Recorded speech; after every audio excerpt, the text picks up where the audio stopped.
early season AFC East game as the Miami Dolphins take on the Buffalo Bills on CBS.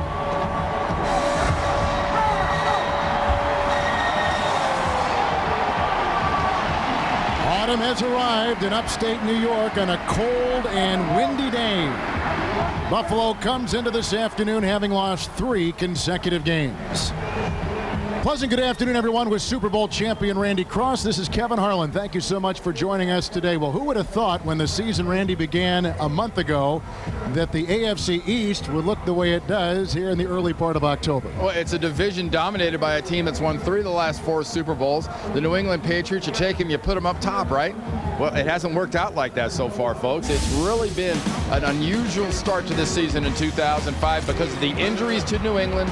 The losses have really challenged Bill Belichick and his staff, and they're at 500. And for the New York Jets, they've lost 2 starting quarterbacks that go with Vinny Testaverde today against the Tampa Bay Buccaneers. And you look at the AFC East, simple to see. You go to 3-1 if you're Miami.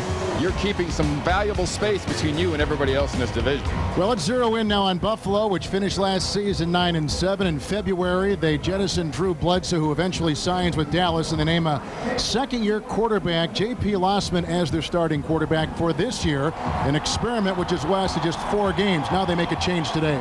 They do make this change, and it's not all the quarterback Lossman's fault. You talk to Mike Mularkey, he says, look, this may just be a 1-game deal. This is a temporary, let's get a hit for this football team offensively, going with Kelly Holcomb. It's only his 15th start as a professional, but they look to get the ball more to their wide receivers when it comes time to get this ball down the field. And Kelly Holcomb, experienced quarterback, he was sat behind Peyton Manning, had a big playoff game with Cleveland against the Pittsburgh Steelers, and they need to get that nice big pop out of this offense. Now, what's the part of the formula that didn't work out here? Well, you have a young quarterback. Remember Pittsburgh last year?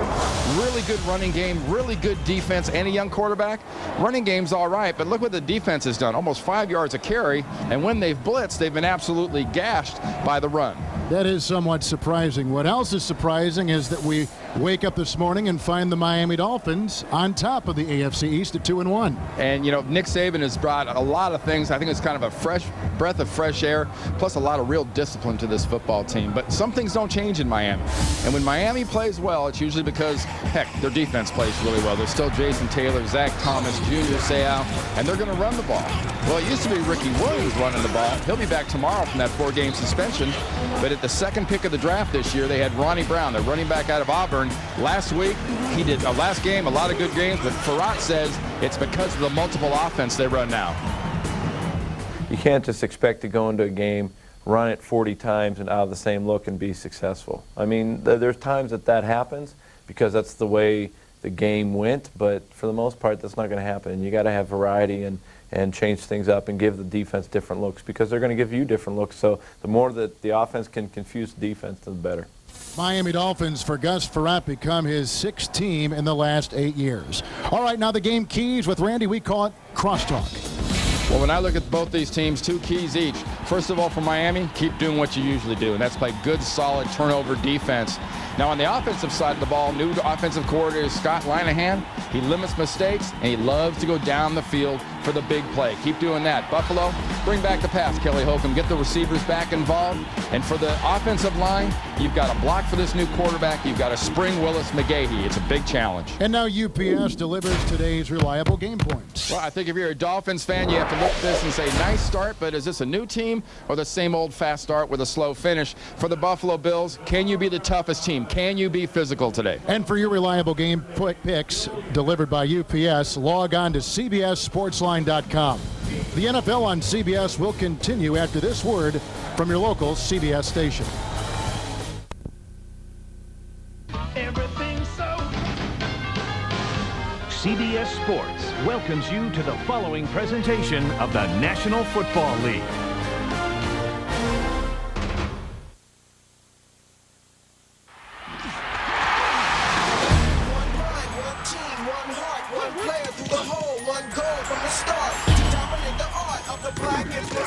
Super Bowl dreams till they all come true.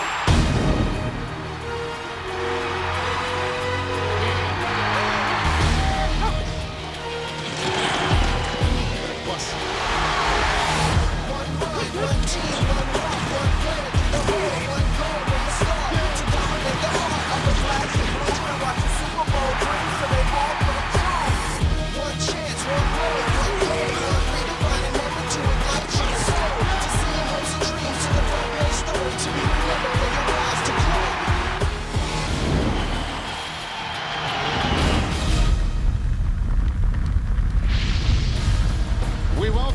Orchard Park, New York for the Miami Dolphins and the Buffalo Bills. And our game today is being brought to you in high definition by Sony. Our kickoff is next on CBS.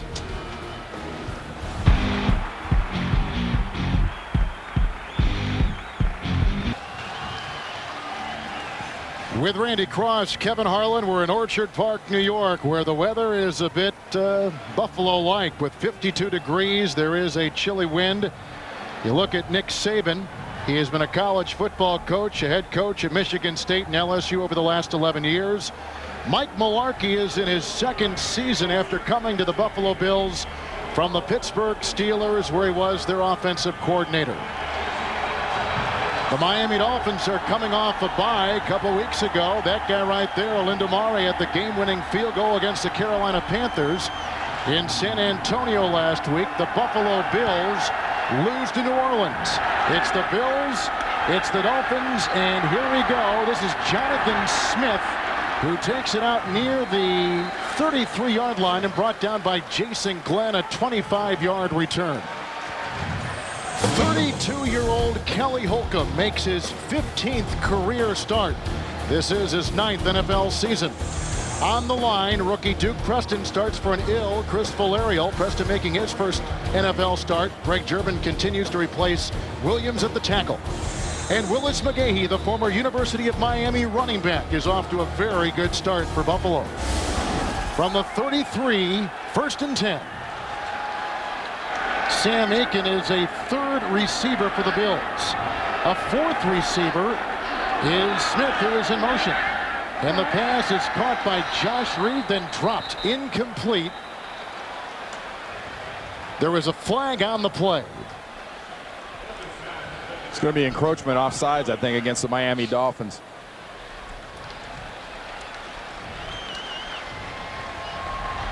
Offside, 93, defense, 5-yard penalty, still first down. That's Kevin Carter. Walt Coleman is our referee here today in upstate New York. Let's take a look at the Miami defense, which will use a couple of different looks. In the 43 defense, Jason Taylor plays a defensive end. In the 34, he plays linebacker. He's all over the field. In the secondary, rookie Travis Daniels starts his second straight game. Key early for Kelly Holcomb is kind of playing Where's Waldo with Jason Taylor and sliding all the protection towards Taylor. Now the fullback Shelton back in. McGahee is in. It is 1st and 5 from the 38. And there's McGahee, who is brought down by Seau. It is a gain of 3 to the 41-yard line. Yeah, this quarterback change for the Buffalo Bills. You know, Mike Mularkey stresses how important this specific game is. And I think replacing J.P. Lossman with Kelly Holcomb is nothing more than really a spark, personally. This offense, passing-wise, needs to get going. You're averaging under 100 yards passing a game. That is totally unacceptable in this league. 2nd down and 2. And here is Holcomb outside, a low and uncatchable pass for Shelton. Daniels was on him on the wing. It'll be 3rd down. I mean, that was a pass, but what we need to see more of out of this offense is down the field. J.P. Lossman, the second-year quarterback right there out of Tulane, he was very good running out of the pocket. The difference is he wasn't getting the ball to his wide receivers. They were averaging 2 catches a game. You had to throw a touchdown pass to his big 3 wide receivers. 3rd down, long 2 at the 41. Peters is a tight end on the near side, and this is McGahee wrapped up by Vonnie Holliday. And he is close to a 1st down, gain of 3 to the 44-yard line. And they will move the chains. Eventually they will. Yep, there they go. So he gets it. Kevin, I would expect Richard Smith, the defensive coordinator of Miami, as Buffalo goes to a hurry-up, to try to take advantage at right guard of Duke Preston starting for Valerio. Run games, run stunts, run blitzes. Josh Reed is a 3rd receiver. It is 1st and 10 from the 44. No changes defensively for Miami. Here comes Willis McGahee, brought down by Tabucky Jones and Travis Daniels near midfield on a gain of 6. So it looks like we're going to get a steady diet of one of the budding young emerging stars in the backfield in McGahee. And rightfully so. If you saw our open, remember the formula that worked in Pittsburgh last year was predicated on good defense and a strong running game for a young quarterback, and they didn't do that so far. 2nd down and 4 from midfield, and the no-huddle offense run by Kelly Holcomb. Nice pickup on the blitz, and the pass incomplete for Moulds, who is covered by the 5th defensive back, Jackson. McGahee had a nice block to offer that pass from Holcomb downfield. If you're in that Miami Dolphins huddle right now, I think it's very important for Zach Thomas and Jason Taylor and Sayal, some of the older players, to get everybody to relax a little bit, to calm down. Don't overreact to that no huddle. They're getting the line of scrimmage and they're jumping. They're really anticipating coming after Kelly Holcomb. And one thing a veteran can do often is really get you going with a cadence to his snap count. 6 in the secondary, including Howard and Jackson. Bowens comes in on the defensive line. Shot Williams is in the Buffalo backfield. 3rd down and 4 from the 50. Holcomb again. And throws. This is caught by Lee Evans. 1st down and more with the foot race against Reggie Howard. And he is out of bounds at about the 1-yard line. A catch and run of 49 yards. That is the long play in this young Buffalo Bills season. There's a flag on the play, and it's back at midfield. There is a flag at the 50. Remember the defense jumping on that inflection in the cadence by Kelly Holcomb. I think you're going to have offsides against Miami defense. This one's going to go all the way down there to the 2-yard line. Offside, 21, defense. Penalties decline, 1st down. Again, an older veteran quarterback knows how to use his voice, knows how to use the inflection. Holcomb gets himself an offsides on the defense, then gets the ball to Evans. Last 6 games last year, Evans had 29 catches and seven touchdowns. So far through 4 games, he had 8 catches and no touchdowns, and he's got a lot of new friends. Yes, he does. You get that passing game going. They like that here in Buffalo. Sam Adams has come in on the lower part of your screen as a tackle eligible. Would it be tilting to the lower end because Sam's over there? And then they've got a converted offensive lineman who now wearing a new number today is Jason Peters, playing a tight end on the other side. It is 1st and goal. Holcomb being chased and throwing to Adams, and a flag is thrown. The pressure was applied by Kevin Carter up the middle. In the secondary, all kinds of shoving on 340-pound Sam Adams. I think they interfered with the big fella. They absolutely did. 59, defense. Half the distance to the goal, 1st down. That's Donnie Sprague, a linebacker for the Miami Dolphins. Hey, Sam Adams, number 95, lined up there at the right tight end position. Watch him. Too much tight end, too much fun for Spraggins to handle. How do you miss him? I mean, I know it's hard to take him seriously as a receiver. No offense to Sam. I mean, he's a nose guard. He's a defensive tackle, but that's some nice game planning by the Buffalo staff. 5 defensive linemen. 1st down and goal. McGahee is drilled by a linebacker and pushed back, and a loose ball and a fumble on the play. They've blown it dead. They have blown it dead. Wipe that away, even though you see Mike Gandy jumping on the ball in the end zone, the tackle, an ex-Chicago Bear for the Buffalo Bills.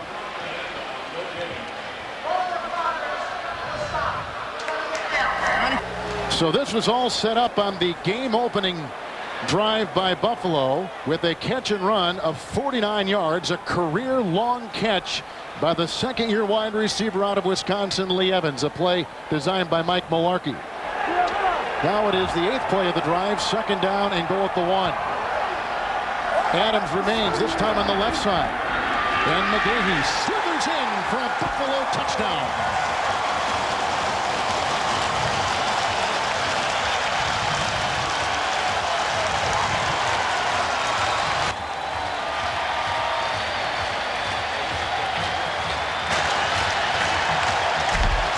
Nice job. We talked about Preston at right guard. He's in there doing a nice little work. You got the rest of that offensive line getting some push on the Miami defenders, and all Willis McGahee needs is a little bit of air down there low to squeeze through, and that's exactly what he got. Ryan Lindell will try the extra point. The hold will come from the punter, Brian Moorman, and it is 7-0 the Buffalo Bills. An 8-play, 67-yard drive.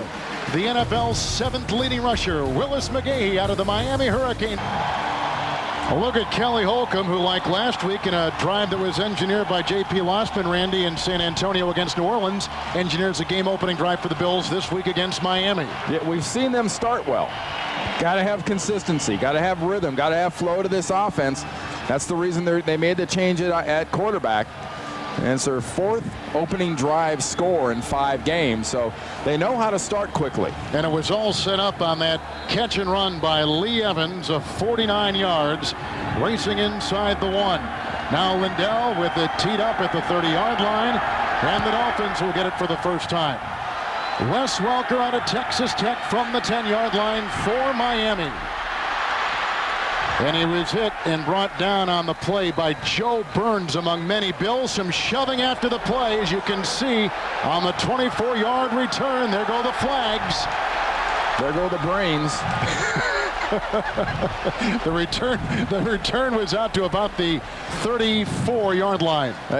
You just have to learn your composure, and you got to learn the difference between enthusiasm and going over the edge, and that was over the edge from enthusiasm.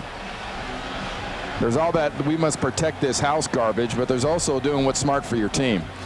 We mentioned before at the top of our broadcast the Dolphins were in first place. First time they've been in first place since week 6 of 2003. Personal foul, unnecessary roughness, 63 are the return team. 15-yard penalty, first down. That's Alonzo Ephraim, who is a couple years out of Alabama. Well, we've seen what one journeyman quarterback did. Now let's see what another one does. CBS is sponsored by Southwest Airlines, proud sponsor of the NFL and official airline of Super Bowl 40. Chevy, the new Chevrolets, an American revolution. And by new Budweiser Select, brewed for a crisp taste that finishes clean. Be selective. With our slate gray sky, Buffalo on top on a McGahee touchdown run on the Bills' first possession. Here comes Miami with their first possession.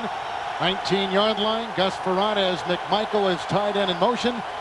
1st and 10.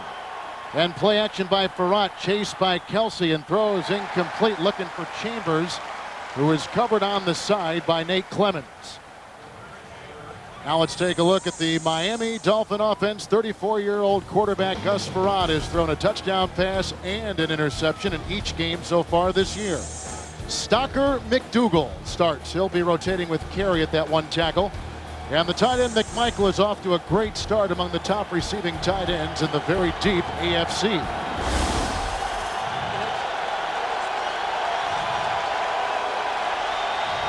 From the 19, a 2nd down and 10. There go the flags.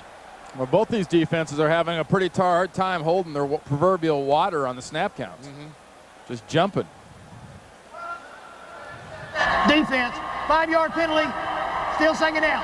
That's Ohio State 2nd-year player Tim Anderson, who is taking the place of the injured Ron Edwards. That really hurts this defense inside. Edwards and Sam Adams inside were just rocks. I mean, physically tough to move. Made it almost impossible to run inside, and this defense has not been impossible to run against. 24-yard line, 2nd down and 5. Ronnie Brown, first time we've seen him, and coming through London Fletcher, who leads the team in tackles at the linebacking position, a loss of 3 and back to the 21. So that was a great job by Sam Adams, getting across and just blowing that play up in the backfield and causing the holding to occur. There's a flag on the play. Holding, 73, offense. That penalty's declined, 3rd down. That is McDougal, who plays the right tackle. Well, the disruption was over that right side of the offensive line, and that's exactly where Sam Adams penetrated and threw everybody's timing off. So now it is 3rd and 8. The Dolphins have got to get to the 29-yard line. In the past, this offense would struggle in 3rd and long. With Scott Linehan here, this offense loves to throw the ball down the field. Welker is the 3rd receiver. King is the 5th defensive back. And Frerotte dumps it off to Ronnie Brown with the beat on him is Fletcher, and down he goes at the 21-yard line. London Fletcher A gain of 1 on the play, and on their first possession, the Miami Dolphins are going to have to punt the ball.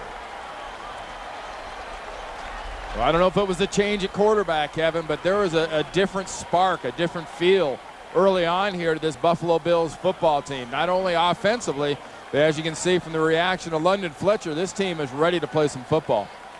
The inconsistent Donnie Jones will be punting. He is a couple years out of LSU, where he punted for Nick Saban last season. He was with the Seattle Seahawks. Deep back is Jonathan Smith at about the 30-yard line for the Bills. And here comes Smith, a 42-yard catch, and brought down on the play by, it looked like, Jeremiah Bell near the 43-yard line, a punt of 36 yards. A look at Nick Saban and Kelly Holcomb, who directed a touchdown. 3 passes, probably the perfect combination for this Buffalo Bills offense. Jason Taylor shifting sides. They're in a 34, so Taylor stands up. 1st and 10 handoff, McGahee again. Middle he goes, and met by Zach Thomas, who has led Miami in tackling 8 of the last 9 years. It's a gain of 3. He's to the 46. Visit CBS Sportsline tonight for a complete wrap-up of all the day's action. Watch video highlights and read in-depth analysis only on CBSSportsline.com. Zach Thomas has been such an important key to this Miami Dolphins defense for a while. It seems in this new 3-4/4-3 hybrid defense they're running, he doesn't get blocked as often. He's freer to run to the ball than I've seen him in years.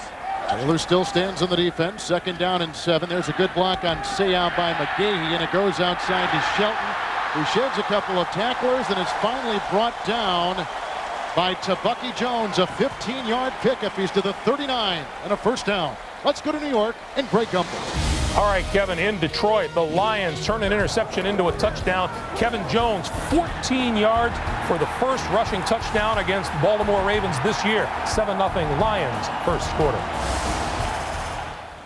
What is interesting, Greg, is that over the last 35 games, Baltimore has surrendered the fewest rushing touchdowns in the NFL. Bang, they're hit real quick at Ford Field today. Why should anything be predictable in this league? Absolutely. 1st and 10 pass, and it's incomplete for McGahee, who is covered on the play by Zach Thomas. It'll be 2nd down and 10. You know, coming into this game, Zach Thomas and the Miami Dolphins had fewer missed tackles than anybody else in this league. Well, what happens usually, like you talked about the Baltimore defense, that last big long pass play, 2 missed tackles. One of them was by Zach Thomas. Eddie Jackson is a 5th defensive back for the Dolphins. It's 2nd down and 10 with a 39-yard line for Buffalo. Good block by Gandy. There's a flag and a pass outside for McGahee. It's loose and picked up by Jason Taylor. They tell him to keep running, but they've blown him dead back at the 39-yard line. Okay, it's been marked as down by contact, and there is a penalty inside. And that inside in there is either usually holding on offense or hands in the face.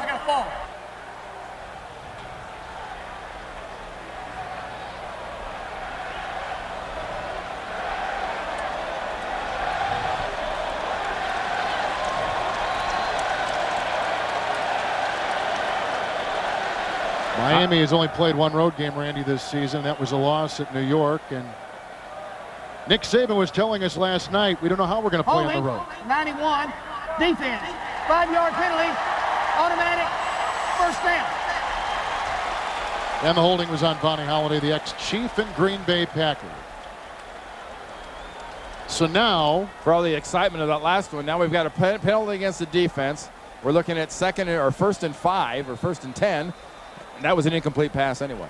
And they still have 5 defensive backs out there. It is 1st and 10 now at the 34-yard line. Buffalo starting a rookie right guard today for the first time in his career getting a start. Holcomb finds Josh Reed, the former Biletnikoff winner at LSU, and he is tackled on the play by Eddie Jackson. It's a gain of 11. He's down to the 23-yard line. 2 things stand out in this Buffalo passing game to me so far. First is protection. The line is doing a very nice job of protecting. Not normal for this line. They haven't been very good at that. And 2 is the calm of Kelly Holcomb at quarterback. A lot of real cool action so far from this quarterback.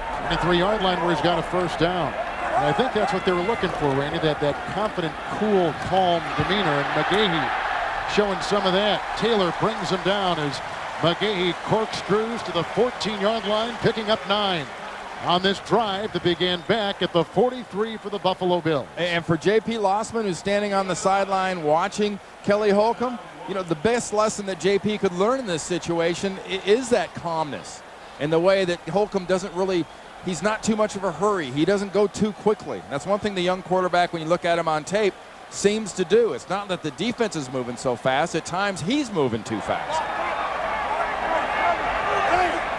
2nd down and 1 from the 14. Second possession today for the Bills. McGahee again breaks the Zach Thomas tackle. Finally is brought down by Jeff Skanina, the 35-year-old former Purdue Boilermaker. He's down to the 7-yard line, picking up 7 yards on the play. You know, for all the University of Miami swagger and, gee, this guy's a fast running back, what stands out about McGahee is his strength. Watch how powerful this runner is when he gets around tacklers or he gets in the hole. He blasts in there. It's a first down pass, which is caught by Campbell. Flag down. The flag is down. Personal foul, roughing the passer, 54, defense, half the distance to the goal, first down. Zach Thomas. Just a rough start so far for Nick Saban's football team. And talking yesterday to the head coach of the Dolphins, he talked a lot about getting off to a good start, playing well on the road. Well, we've seen missed tackles, and that was a lower your head headbutt into the face of Kelly Holcomb. That not only was a penalty, that might be a little envelope next week for Zach Thomas and a bit of a fine from the league. So 5 penalties on the Dolphins so far. This is the second Buffalo possession, which is moved with ease against the Miami defense. Timeout taken by the Bills, 6:19 in the first quarter. Moving in again for the Bills. Scored on their first possession. They're moving here on the second, and look at the ball control they have shown in this first quarter against Miami so far. They've been helped by 4 defensive penalties by the Miami Dolphins. Defense has helped them out quite a bit also, Kevin, but this has been about the cool and calm of Kelly Holcomb at quarterback and the power running of Willis McGahee. For my money, if I'm Clement, the offensive coordinator of Buffalo and the Buffalo Bills, I go right where I just went. Go behind the right guard, 75 Preston, right tackles, German, 76, and blast it. First and goal, 3 tight ends, including Sam Adams. This is McGahee, and Tabucky Jones got in there along with Zach Thomas to not allow much of anything. In fact, no gain on the play. It'll be 2nd down and goal at the 1. Well, remember what I said, blast it? Well, you've got the guard pulling out Preston. You've got the running back making moves on the 3-yard line. That's not blasting it. That's good defensive penetration. Good pad level by the Dolphins, getting into the defensive backfield and completely stymieing that Buffalo Bills run. Adams on the left side of the line right here. 2nd down and goal. McGahee around Damon Shelton. There's Skanina in the middle. And Jason Taylor and Junior Seau, and the gang tackle allows not an inch of movement. It'll be 3rd and goal. You know, Benny Anderson, the left guard, lines up and they pull Benny Anderson out, and Benny Anderson gets stuffed. And the offensive line gets pushed back into Benny Anderson. Willis McGahee has nowhere to go. 2 for 2 for the Miami Dolphins. Remember we talked about at the beginning of the game, Buffalo be physical. Can you be tougher? Last 2 plays, Miami's been much tougher defensively. Miami playing with 5 defensive linemen. 3rd and goal at the 1. 10th play of the Buffalo drive. In motion is Big Sam Adams. And Holcomb to Damon Shelton, and read beautifully on the play by Tabucky Jones. Down at the 5-yard line. A loss of 4. And Miami's defense holds Buffalo out of the end zone, relegating the Bills to a 3-point drive. Well, it starts out Sam Adams here with his little motion, and then you've got McGahee right here. Concentrate on McGahee and what he can and can't do. It's a fake. He goes left. Shelton goes right. The defense has got this completely covered. I mean, this was an excellent series for the Miami Dolphins, and I think kind of a vapor lock for the Buffalo Bills. 1st and 1 on the 1 is inexcusable not to get a touchdown there. Ryan Lindell will try the field goal. He began the season 9 of 9, nails that one right there. And on that drive, a 15-yard pass to Shelton, 11-yard pass to Reed. They end up with a 24-yard field goal. They're shutting out the Miami Dolphins. 10.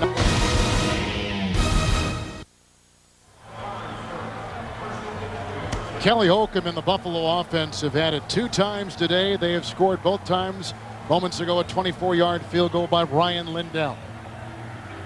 Best case scenario so far, start points-wise, getting these quick points on the boards for the Buffalo Bills.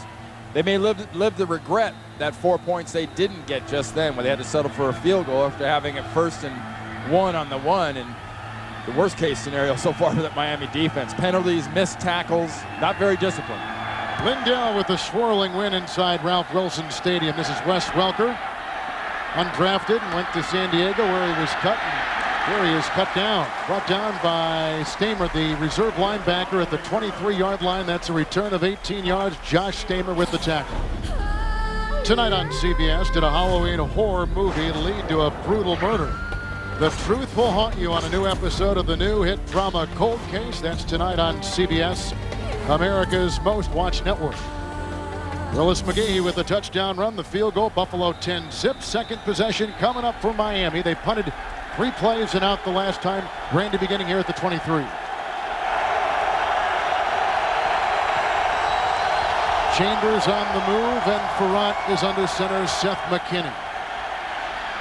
That's Heath Evans, the fullback from Seattle, is a free agent. He's whipped out of bounds at the 27 by McGee and Posey.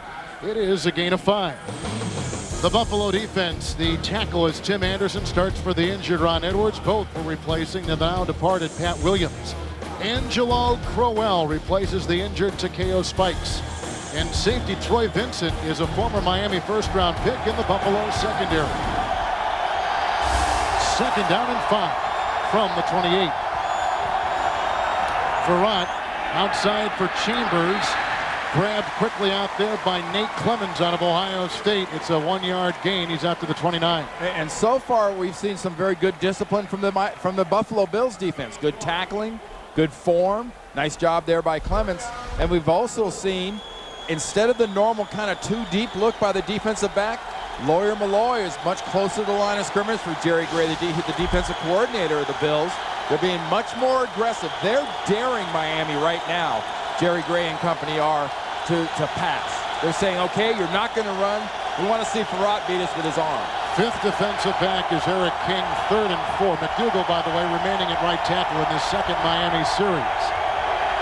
Farrant. And incomplete on the side. Oh, there's a flag. McGee was covering Marty Booker at midfield. From deep. Wow. Way, way, way deep. Thrown by the back judge. Pass interference, 24, defense, automatic, 1st down. Remember, past 5 yards, defensive back cannot engage and never really looks back, and I guess he's kind of in Booker's business, you might say, early. By the way, one of the surprise scratches today was David Boston. He is inactive. It's a 13-yard penalty to the 42-yard line. It's 1st and 10. Farrant. Here comes Aaron Schobel and Crowell, and he's going deep, and he's got his receiver. Was it, incomplete. Chambers had it, and then it was torn away. The coverage by Clemens. They also had McGee back there. It'll be 2nd down and 10. Well, Miami's kind of saying back to Jerry Gray and company, you want to challenge us? We want us to throw? All right, no problem. A little different Miami offense from past years. They don't mind going down the field, and the ball was never controlled. It was against the body for a while, but the ball was always moving and popped out there on the ground. Excellent call, but I like what Gus Farrant's doing. I like what Scott Linehan, the offensive coordinator, is doing. They're being challenged, and they're responding with a little bit of ball down the field. Back to 4 in the secondary, 42-yard line. It's 2nd down and 10. Farrant way over the head of Brown, who is covered by Lawyer Malloy, and a flag is down back at the 27. That was right back in the area of the quarterback. Usually some sort of foul against a defender working against the quarterback. Blow to the head, late Personal push. foul, Right. roughing the passer, number 90, defense, hit the quarterback in the head, 1st down. And Chris Kelsey picks that up. Really too bad. Kelsey, number 90. Where it was a brush, if anything. Yeah, But when you hit the helmet, that's it. You touch that decal, you You're touch done, that yeah. helmet, forget it.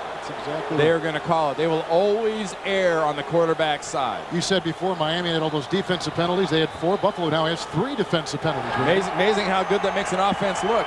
1st and 10, 43-yard line. Best position today on the second possession by Miami. There's a block by Brown, a pass outside. Heath Evans is grabbed quickly by outside linebacker Jeff Posey. He's to the 38, picking up 5. To New York and Greg Gumbel. All right, Kevin, in Atlanta, the New England Patriots, what injury problem? Tom Brady to Daniel Graham. Graham bulldozing his way 45 yards down the sideline to the end zone. The Patriots now into the second quarter with a 14-0 lead at Atlanta. You know, Greg, coming into that game, Brady over the past 2 games had passed for almost 600 yards. Falcons fans are used to watching Algie Crumpler do that to defenses. 2nd and 5, here's a flag. It'll blow that play dead in mid-motion. We should also notice, too, that Michael Vick was inactive today for Atlanta. As was Richard Seymour for the Patriots. Exactly. So it's kind of I'll trade you one of my All-Pros for your False All-Pro. start, 77, offense. 5-yard penalty, still 2nd down. That's Damian McIntosh, their starting left tackle.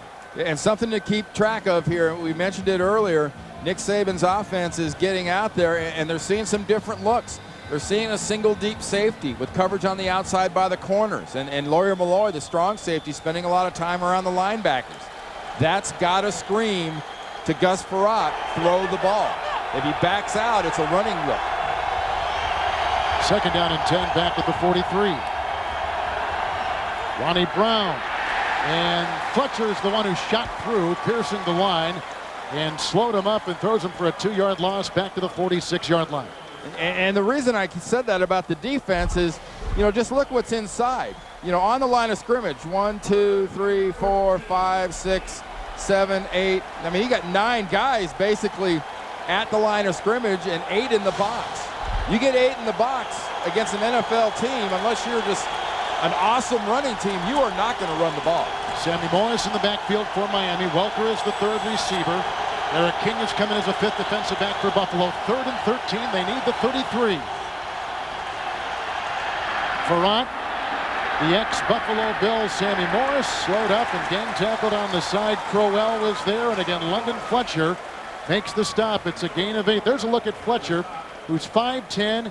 He came from St. Louis, where he led the Rams in tackling for 3 years. He's now led the Bills 3 consecutive seasons in tackling. Like his counterpart for the Miami Dolphins, Zach Thomas. You want to keep these guys in the league extra years? Keep telling them what they can't do because they're too short, or they're too light, or they're not big. I'm just generally not big enough. They love those challenges. That's what keeps their fires burning. Think of Sam Mills, the late Sam Mills. Donnie Jones will punt for the 2nd time today. He was signed off the Miami practice squad. There's a bad snap, and a flag is thrown, and luckily for Jones, it was blown.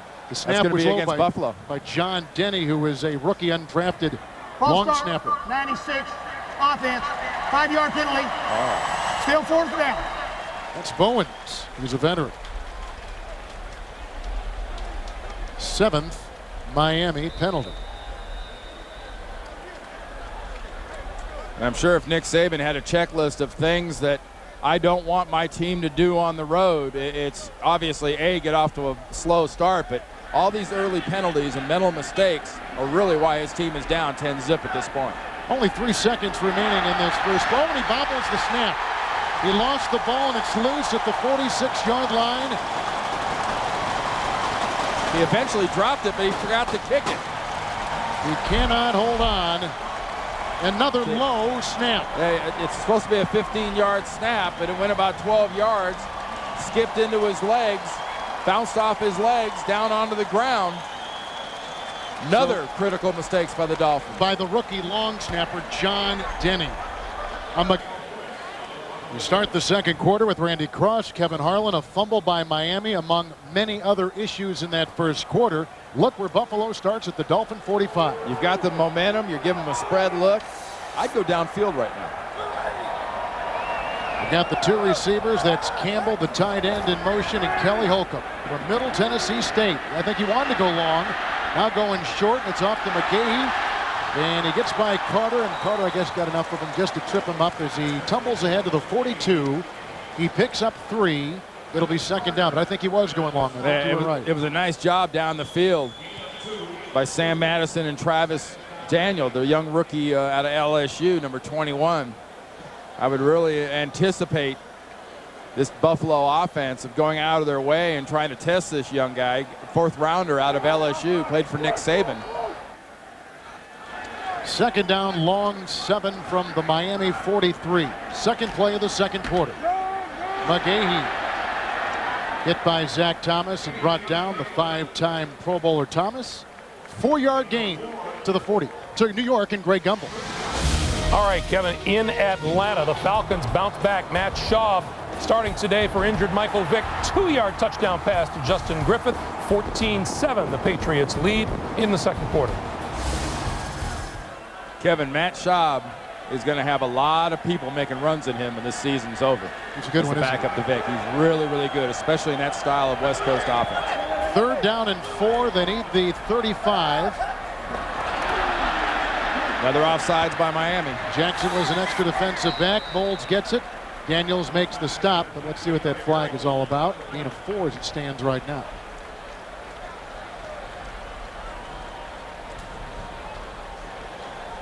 Bowens had come in for his first defensive series. Offside, 96. Yep. Defense, 5-yard penalty, results in a first down. Much to the frustration of first-year coach Nick Saban. Talking about that calm of Kelly Holcomb, but he's creating some frantic measures on the Miami defense because his inflection in his cadence is driving this defense nuts. You know, defenses get used to cadences from teams in their own division. And you get a new quarterback that hasn't been in your division, and he's got a new cadence. The defense is not adjusting. First and 10 at the 35-yard line. A Miami fumble on a punt set up this good field position. Here's McGahee running into his own blocker, who didn't even know he was there. Tackle made by Tabucky Jones. Gain of 2 to the 32. Back to New York and Greg Gumbel.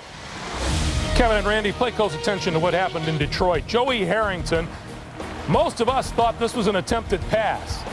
And Kevin Jones finally reacted, picked it up, ran it to the 1-yard line. Replay ruled it was a fumble.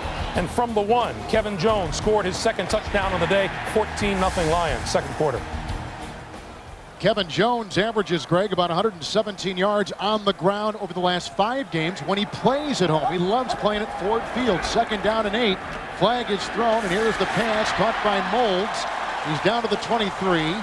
He's tackled on the play after a gain of 9 by Lance Schulters, the ex-Tennessee Titan. Let's see what the flag is all about. And a note to Greg Gumbel on that highlight in that Detroit-Baltimore game. The empty hand is what the official will tell you. The quarterback's hand Offside, comes through empty. 98, defense, a penalty decline. Play results in a first down. Another penalty for Miami. Miami is just doing some foolish things offensively. 4 penalty first downs. And that was declined, but it was on Matt Roth, who is a rookie out of Iowa. Yeah, but again, the empty hand. When you see a quarterback throwing a pass, if his hand comes out of there empty, the official will usually rule that a fumble. It is a first and 10 from the Miami 23. McGahee's touchdown run, the big offensive play so far. And here is McGahee, brought down by Junior Seau. Not much of a gain there. Junior Seau with 36 has been a 12-time Pro Bowl player. In fact, they're going to throw him for a loss of about a half yard. And the unusual thing about watching Junior now in this new defense is he's the Sam backer. He's the strong side outside linebacker, and you're so used to seeing Junior back off the line of scrimmage using those great instincts and speed and running into the ball, and seeing him over a tight end and actually physically have to handle a blocker is a little bit of a different look. You saw that mark right there. He ties Ricky Jackson, the 4th all-time among linebackers. It is second down and 11. 5 consecutive completions. Now 6 consecutive completions by Holcomb. He's got Moulds banged out of bounds by Sam Madison at the 14-yard line, about a yard and a half shy. It's a gain of 9. Again, a Miami fumble on a punt attempt gave Buffalo this great starting position from the 45 of the Dolphins. And if I'm Mike Malarkey and Tom Clement is offensive coordinator and Sam Wyche is quarterback coach, I hope J.P. Lossman, the young quarterback, is watching Kelly Holcomb, because Kelly Holcomb right now is giving a bit of a clinic on the calm of a veteran quarterback. 3rd and 2, 14-yard line. He's got Evans and a first down. Great catch out of bounds. He was pushed by the rookie Travis Daniels. He's to the 11-yard line. He picks up 3. He has surgically worked this very good Miami defense as Kelly Holcomb. Now, remember the last time they got down here near the goal line, the 3 and out and having to kick the field goal. And, you know, it really does affect when you get inside that red zone what you're able to do. But the key for Kelly Holcomb in this offense is keep your bounce, keep your rhythm. Don't get conservative and don't get pushed around. At the 11, it's 1st and 10. That's Josh Reed in motion. And Willis McGahee with the call. And Zach Thomas with the tackle at about the 8 on a gain of 3.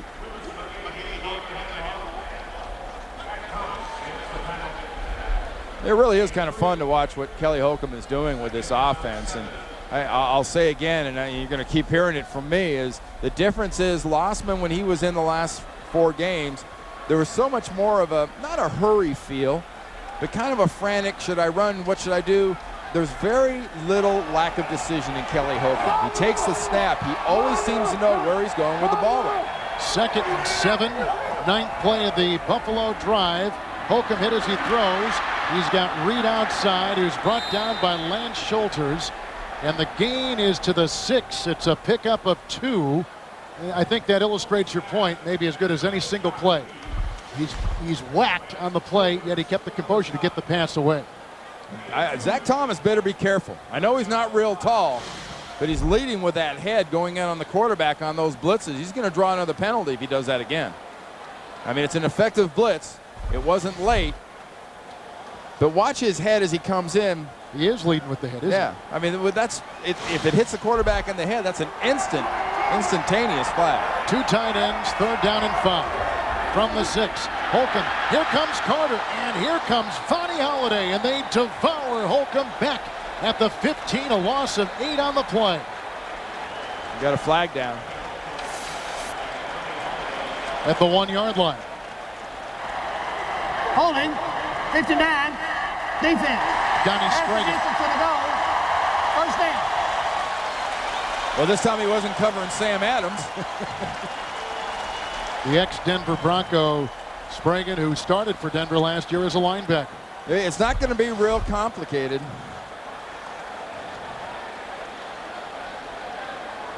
Right about there is where Sprague is. And see the left shoulder kind of get pulled down. So having a little too good a grasp of your technique, that is a penalty, and that's another first down by penalty for the 5th by the Miami Dolphins defense. 5 Buffalo first downs by penalty because of defensive mistakes by Miami. No Sam Adams here. It is 1st and goal at the 3.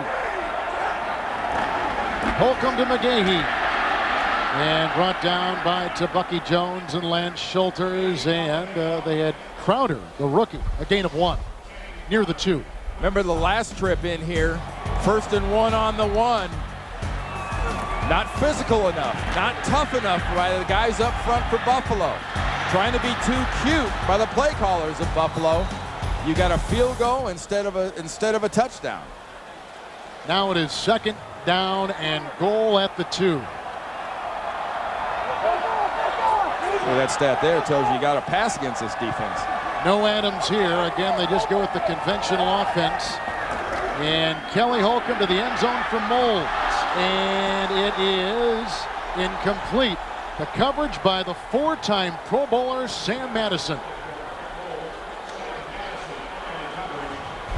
But that's the guy you have to go to. I mean, you see the arms on Eric Moles, you figure, heck, he ought to be able to grab that thing out. But Sam Madison, now there's a veteran. You see the way he went up without really contacting Eric Moles? He affected the throw, he affected the catch, and he made the play and was never in danger of committing interference. 3rd down and goal at the 2. German moved, and there goes Holcomb. Timeout by Miami. And they will burn their 2nd, which means they've got A timeout coming for Nick Saban. 10-0 Buffalo, 8-12 second quarter. Randy, they've got it 3rd and goal at the Miami 2. And despite the disparity in the number of plays run, which is tilted severely to Buffalo, if Miami can stop them again down here by the goal line like they did last time Buffalo was down there, huge momentum swing. Sam Aiken is the slot receiver. Holcomb to the end zone, caught by Moulds for a Buffalo touchdown. Working against the rookie. Travis Daniels beaten in the end zone. 3 Buffalo possessions, 3 Buffalo offensive scores. There's Daniels working against Moulds. This is just physical one-on-one. Look at the body position. Moulds gets his body in between Daniels and the ball. And nice delivery by Kelly Holcomb taking advantage. That was excellent technique, Kevin. Outstanding. The Buffalo Bills get their first touchdown pass in the last 16 quarters. Lindell. 17-0 Buffalo. Holcomb throws his first touchdown pass of the year. 8:08 to play in the second. Early on in this game, Kevin, averaging 2 catches a game, had no touchdowns coming in. Holcomb has given this team exactly what Mike Mularkey wanted, a spark. After the Holcomb touchdown pass to Moulds, the ensuing kickoff by Lindell is kept in the end zone by Wes Welker. Flags on the play. But think of that with he's had 6 offensive coordinators, 8 different starting quarterbacks, 4 different head coaches. Right, but they've all had one mission: get him the ball. Right, exactly. He's the second all-time leading receiver for the Buffalo Bills and back of Andre Reed. But the quarterbacks read like this: Kelly, Todd Collins, Doug Flutie, Rob Johnson, Alex Van Pelt, Bledsoe. Offside, 35 of the kicking team. 5-yard penalty and re-kick. Bledsoe, Lossman, and now Kelly Holcomb. Wow. See, when I'm a special teams coach, or if I'm a special teams coach, you know, for Buffalo, Bobby April's a special teams coach here. I would be absolutely paranoid right now, because you have to re-kick a kickoff. Your team is just blazed down there. Your kicker's done a great job of drilling the ball in the end zone. Now you're going to go back 5 more yards to the 25-yard line. And have him do it again. Wes Welker and this return team are going to get much better field position out of this, or at least they should. Bobby April's been one of the better special teams coaches in this league for quite a while. And there's Wes Welker. He was a legend high school running back in the state of Oklahoma, went to Texas Tech, where he set all kinds of records, but was undrafted in the NFL, went to San Diego, let go, and then he was signed game 2 last season by the Miami Dolphins. Going to San Diego, though, was good for him. He got to be around Tim Dwight. Yes, good point. Very much the same kind of player. Shorter, little stocky, very, very quick, a very sudden moving, active playmaker. 3 Buffalo possessions and 3 Buffalo Bills scores. McGahee touchdown run, 24-yard field goal by Lindell, who kicks off right now, and the touchdown pass to Moulds moments ago. Here comes Welker at about the 9-yard line. And they clog him up, and Smith can't bring him down. He turns the corner, and then he is run out of bounds by Joe Burns at about the 35-yard line on a return at 26. That was a 15-yard gain from the 20 to the 35. First place Miami is losing. Last time they had it, they fumbled on a punt attempt, which the Bills cashed in on with a touchdown pass to Moulds a couple plays later. 3rd possession, 35. It's 1st and 10. And Ronnie Brown brought down by Clemens near the 39. And it's a gain of 4 on the play. Coming up on the Sprint Halftime Report, Greg, Dan, Shannon, Boomer have the latest NFL scores and highlights. That's next on the Sprint Halftime Report. Randy, what about Miami playing on the road with a new coach, new system? Well, it won't be hard for Nick Saban to evaluate this first half. He should have all those guys rotate walking through the bathroom and looking in the mirror for what's wrong with this team. And it's all them. They're the ones that are doing this. Buffalo's playing good, but Miami's just giving them the game so far. 2nd down and 6 pass caught by Marty Booker, who gets tangled up with Clemens. He's up to the 47, picking up 9 and a 1st down. And, you know, look how important this game is to the Miami Dolphins, but you'd be hard-pressed to tell by the effort so far by the team from South Florida. They've made all the mistakes that have stopped themselves offensively, or let the other offense keep going on the other side with their defense making mistakes. McDougal continues as the right tackle. 1st and 10, Ronnie Brown. 2nd overall selection out of Auburn. Gets into the secondary and is brought down by Vincent. It's a gain of 13. It's a 1st down to the Buffalo 39. Well, this is what Miami needs to do offensively. Come off the ball. You know, that right side, especially McMichael there at tight end, does a nice job of creating a crease for Ronnie Brown. And Ronnie Brown, what he does best is just run with power. Great leverage. Excellent all-around ball player for a rookie. He's got all the tools you need. 2 tight ends, including Diamond. 1st and 10, 39-yard line. 3rd possession for Miami. Great block. That gives the quarterback Farrat time, and he's got a receiver. That's Chambers inside the 10-yard line as he beats Troy Vincent. They'll mark him down actually at the 9. A 30-yard pickup. 1st and goal to go, Miami Dolphins. Nice job by Farrat, of avoiding the blitz, because Ronnie Brown does a nice job of stepping up and getting the blitzer, cutting him down, the rusher. Then the one-on-one matchup on the outside. Nice job there by Chambers, but Buffalo's giving him this 3 look. Look at the area. Look at all the free space out in here. That's where Farrat's taking advantage. He actually worked and beat Clemens. 1st and goal at the 9, but Vincent was in the vicinity. Nonetheless, Farrat gives off to Brown, who follows an Evans block, and he cuts his way to the 4, where he is brought down by Mario Higgins and Malloy on a gain of 5. Okay, now and there's Fins fans everywhere saying, all right, there's our offense. That's what we've seen the first 3 games. Remember, this is a team coming off a bye, and you know, Chris Chambers with a little bit of vocal support there. Maybe that's what this offense needed. Maybe that's what this football team needed. A little spark, a little kick in the backside. Right now, it seems they have it. Welker is the 3rd receiver. 2nd down goal at the 4. They line up with Chambers in the backfield and all kinds of movements. And promptly jump off sides. Yes. False start, 66. Offense, 5-yard penalty. Still 2nd down. This is where the whole right side goes that way. Everybody starts a little bit on the early side. Hadnot, McDougal. In the red zone so far, well, what's it been like for them today? Well, they haven't been here much today. This is on the season. 2nd down and goal at the 9. Farrat to the end zone. And intercepted. Did he stay in bounds? Did he stay in? He did. A pickoff by Terrence McGee.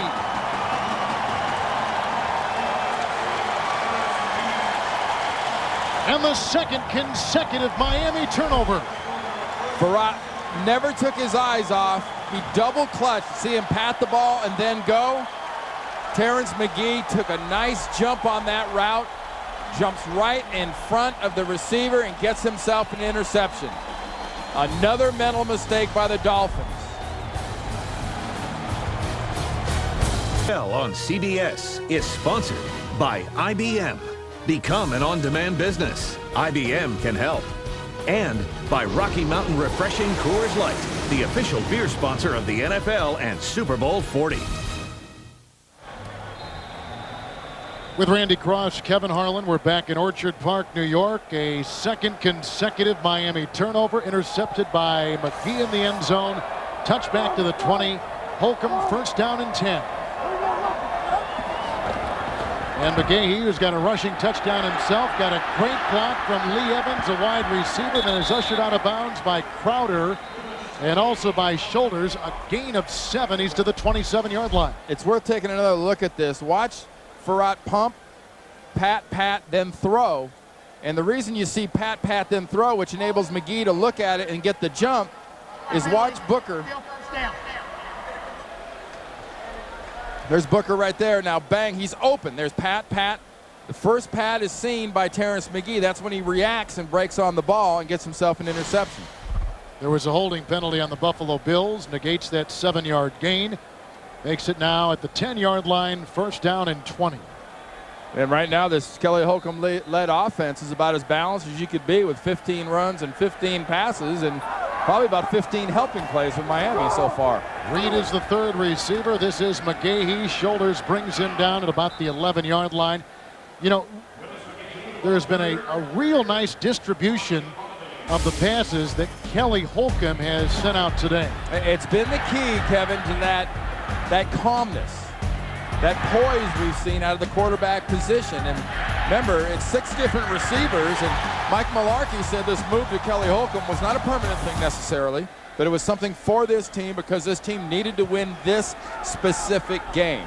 Continue playing like this, and you're going to have a young quarterback sitting and watching for a while. 2nd and 18. They need the 30-yard line, and a pass caught by Molds, who just caught the touchdown grab. Shoulders brings him down at the 21 with the gain of 9. Randy, this was a very important 14 days for the Buffalo Bills. And beginning this week, 2 straight division games, a chance to get to 500 with the Jets coming here, a brand new quarterback. They had lost 3 in a row coming in. I mean, a lot was on the line beginning today. And probably the most excited people in Mike Mularkey's offense when he made the move to Kelly Holcomb were Eric Molds and the wide receivers. You know you've got the Jets defense coming in next week. You've got the Miami defense this week. You've got to throw the ball. 3rd and 9. He's going to throw the ball right here. And it's caught by Campbell, grabbed by Seau. Campbell, there's a flag on the play. Campbell was traded to the Bills from Cleveland a couple years ago. Holding against Buffalo. Again. On what was 3rd and 9. Holding, 69, offense, the penalty decline, 4th down. There's only a 2-yard gain. They decline it, and Buffalo will have to punt for the first time today. They do not score with an offensive possession. And so they don't cash in on that interception either. But you've got Wes Welker back again at about the 32-yard line, Kevin. Another excellent opportunity for this Miami football team. Despite the mistakes, despite the sort of vapor locks, you still got a chance to put some points on the board here with 3:21 to go in the 2nd quarter. Mormon's punt sent way back. And at the 13-yard line, Wes Welker, who is the NCAA's all-time punt return leader. Great play by the linebacker who came flying downfield, Josh Stamer out of South Dakota. An 8-yard return after a 64-yard punt. Tomorrow on CBS, all new, beginning with TV's best lineup of comedies, King of Queens, How I Met Your Mother, 2.5 Men and Out of Practice, followed by Monday's #1 show, CSI Miami. Plus The Late Show with David Letterman. That's tomorrow on CBS, America's most watched network. You know, that 12 yards or so in field position really affects Miami. They've got to be a little more conservative now because Mormon put them in a hole. On the 21, 1st and 10. Ronnie Brown, who gained all kinds of great yardage last game against the Carolina Panthers, 132 yards against the Carolina defense, steamrolls his way for 22. He's up to the 44-yard line, brought down by Posey, the linebacker. Well, Ronnie Brown is a football version of a ladder out of a hole because they pushed him back into that hole because of the nice punt by Mormon. How about that run by Ronnie Brown? That gets this offense breathing room, and it gets them an opportunity to put this ball down the field. 1st and 10, 44. Durant hit as he throws, and he was dragged down in the play by both Schobel and Tim Anderson. A couple of high draft picks over the last couple of years by the Buffalo organization. 2nd down and 10. If this Miami offensive line can give Farrat some time against this defense, if they insist on dropping Lawyer Malloy down into the box, playing one deep safety with Troy Vincent, and leaving these corners alone on Booker and Chambers, Farrat can complete some long passes down the field. McDougal remains the right tackle. 2nd down and 10. Brown, no place to run, no place to hide, because big Sam Adams, who throws him for a 3-yard loss to the 40, a 3-time Pro Bowler, a 2-time Super Bowl participant, makes Jerry Gray's offense work well there. Defense work well there. Here's big Sam right here. Watch he and this arrow go that way. Just drives into the backfield, working against Hadnot. Nice defense. We've reached the 2-minute warning. The Buffalo Bills. Coming up on the Sprint Halftime Report, join Greg, Dan, Shannon, and Boomer for all the latest NFL scores and highlights. We'll take you to New York moments from now for the Sprint Halftime Report. Hall of Famer. I keep saying it. You know what? You should be in the Hall of Fame. I'm going to push for that. Super Bowl. Super Bowl's good enough. All right, 3rd and 13 from the 40. We're at the 2-minute warning. Here comes Farrat, who is hit by Adams. The ball flutters up and intercepted. Picked off on the play by Troy Vincent. His 3rd interception this season. the third consecutive Miami Dolphins turnover. And we see an official down on the sideline. Yeah, Vincent ran right into him coming off the sideline. That was all about the pressure the Buffalo defense put on Gus Frerotte because the receivers were open. Frerotte did not have the last half second to step into the pass. Nice job by Sam Adams, among others, of getting him just before and affecting the throw, causing the flutter ball, and setting up Troy Vincent for that interception. You see the contact with one of our officials there at the end.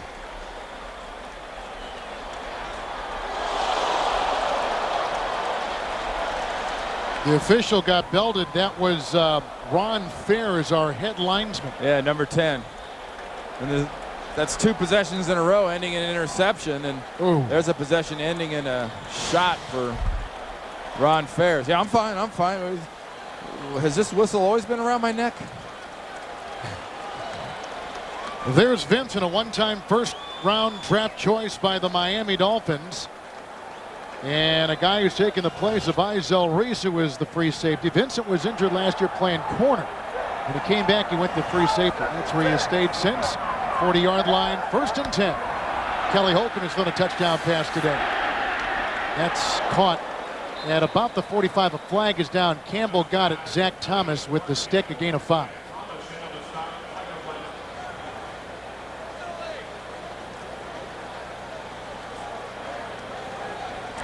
Offside, 99, defense, 5-yard penalty, still first down. That's Taylor coming into today. Miami, Randy, was +1 in the takeaway giveaway. They have had 3 consecutive turnovers. When we talked to Lawyer Malloy yesterday, he said, you know, our defensive backs have got to be more of a factor. And yeah, you got Troy Vincent getting an interception, McGee getting an interception, and Vincent a huge factor in stopping that run.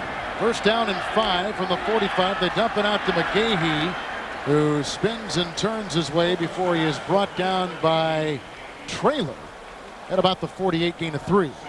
Timeouts, 2 for Miami and 2 for Buffalo. Third receiver is Josh Reed.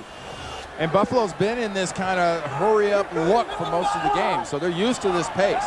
Eddie Jackson is the 5th defensive back for Miami. 2nd down 2. Taylor bats it down with his 6'6" frame and his even longer wingspan. 3rd and 2 coming up.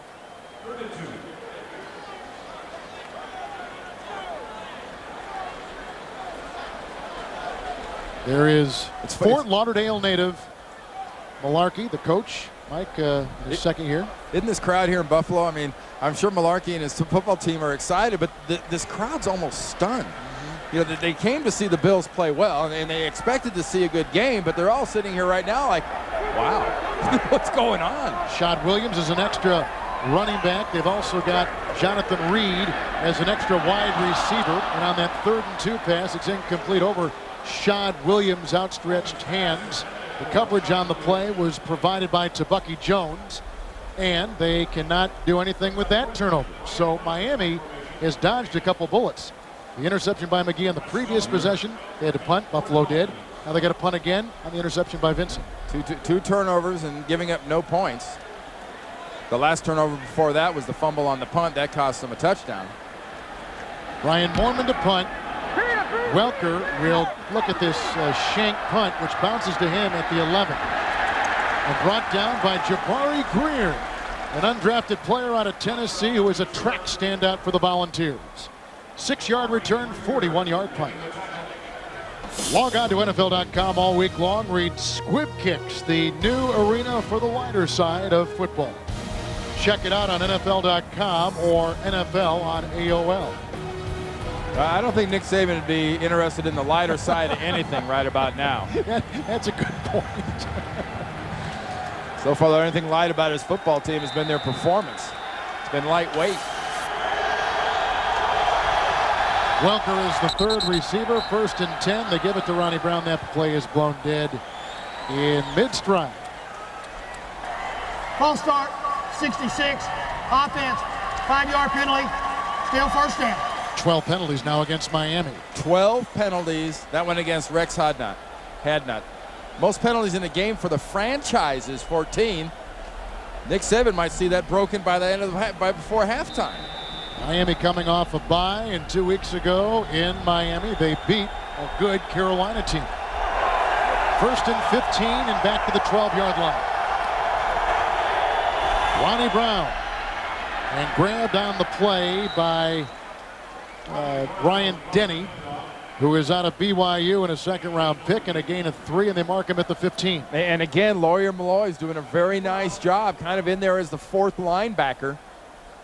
That safety who had so many great years with the New England Patriots came here as a free agent. Played in a couple Super Bowls for New England, 4-time Pro Bowler. 2nd down 12, they need the 27.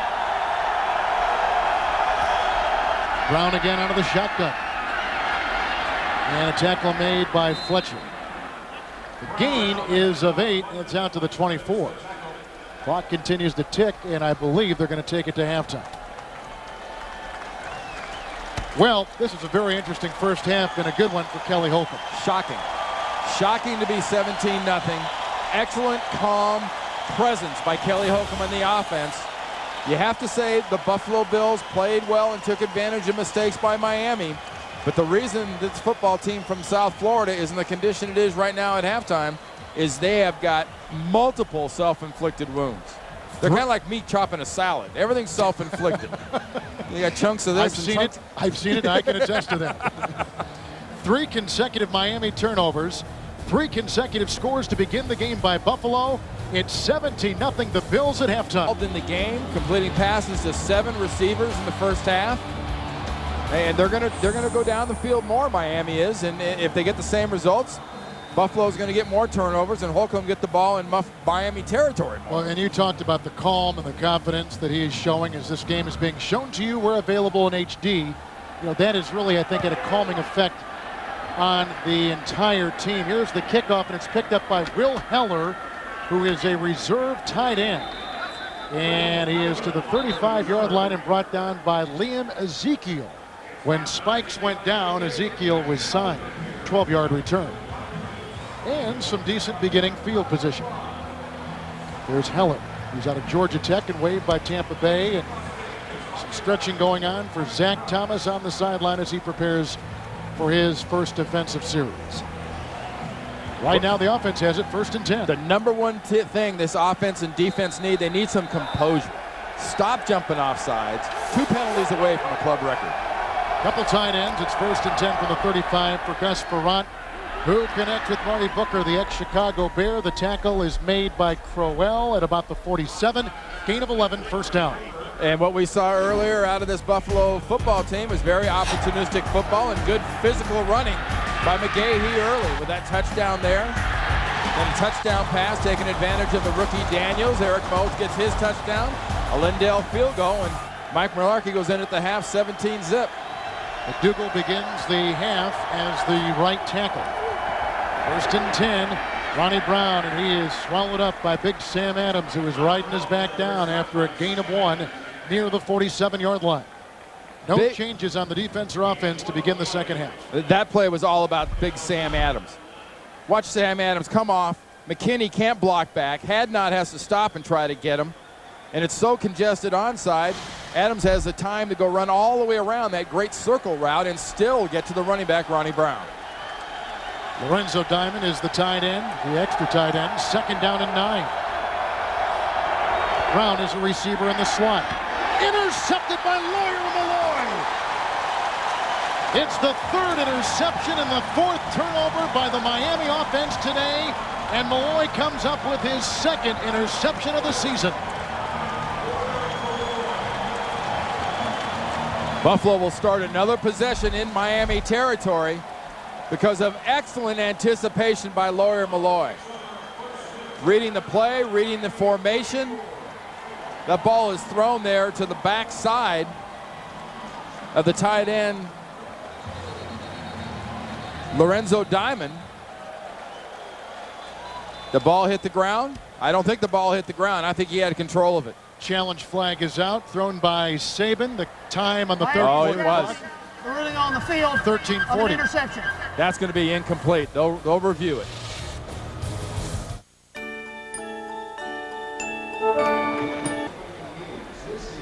Remember, when you're talking about catches, it's about possession. It's about ball hitting ground. It's about ball movement. Not only does this ball hit the ground, it's also moving and spinning after it hits the ground. The control does not come until after the ball has bounced off the ground. I mean, Malloy does a nice job of bouncing it off his face mask. But you see our official Walt Coleman's in there. The last few things he's got to be doing right now is just double checking and reaffirming the line of scrimmage where the ball was. Where are we going to reset this for second down? Because this has got to be ruled incomplete. A great job by Lawyer Malloy. Excellent anticipation.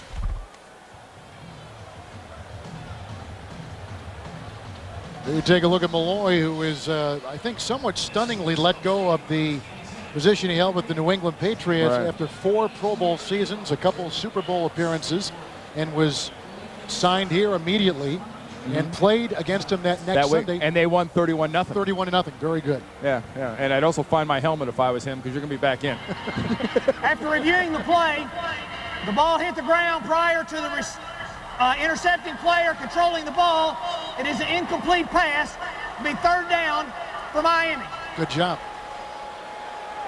Miami is not charged a timeout. Walt Coleman, great explanation. Before control was made by Lawyer Malloy, see this ball on the ground? The ball right there is on the ground. Before control was made by Lawyer Malloy, the ball touched the ground. That's immediate. All bets are off. Tear up all tickets. That is not an interception. It's an incomplete pass, and Miami dodges a howitzer shell of a bullet. So here come the Dolphins, who have won 3 of the last 5 games they have played here in Buffalo, facing a 3rd and 9. Take a look at Nick Saban, who agreed verbally to coach the Dolphins and take over the organization on Christmas Day. Well, I'll tell you, discipline supposedly is the hallmark of this new regime in Miami. The players didn't get this week's memo. Eric King is an extra defensive back. Ronnie Brown is at the side of Farad. And there's Adams with the tackle at the 44-yard line and a loss of 3, and Brown didn't know it hit him. And they got a punt. How do you not know when Sam hits you? What a nice job by Sam Adams of anticipating that it's a screen. You know, Sam Adams, the defensive tackle nose guard, what business does he have being all the way out there by the numbers making a tackle on a screen? That is good game planning. That's studying your opponent. That's reading what's going on. That's getting in there and causing some trouble. I remember the last time Miami tried to punt, it was a bad snap. Here comes a block attempt. And the punter dropped the ball, fumbled it away. Deep back is Jonathan Smith, the one-time quarterback, running back at Georgia Tech, and he touched the ball, and it's loose at the 5. Then he leaps and vacuums it in at the 5-yard line. That could have been disastrous. Jeremiah Bell was down there among others for Miami. 51-yard punt. He got it and grabbed it. Brought down then by Brian Gilmore with 12:49 to play in the 3rd. Yes is sponsored by Southwest Airlines, proud sponsor of the NFL and official airline of Super Bowl 40. AmeriQuest Mortgage, proud sponsor of the American Dream. And by the Ford Explorer. Ford, built for the road ahead.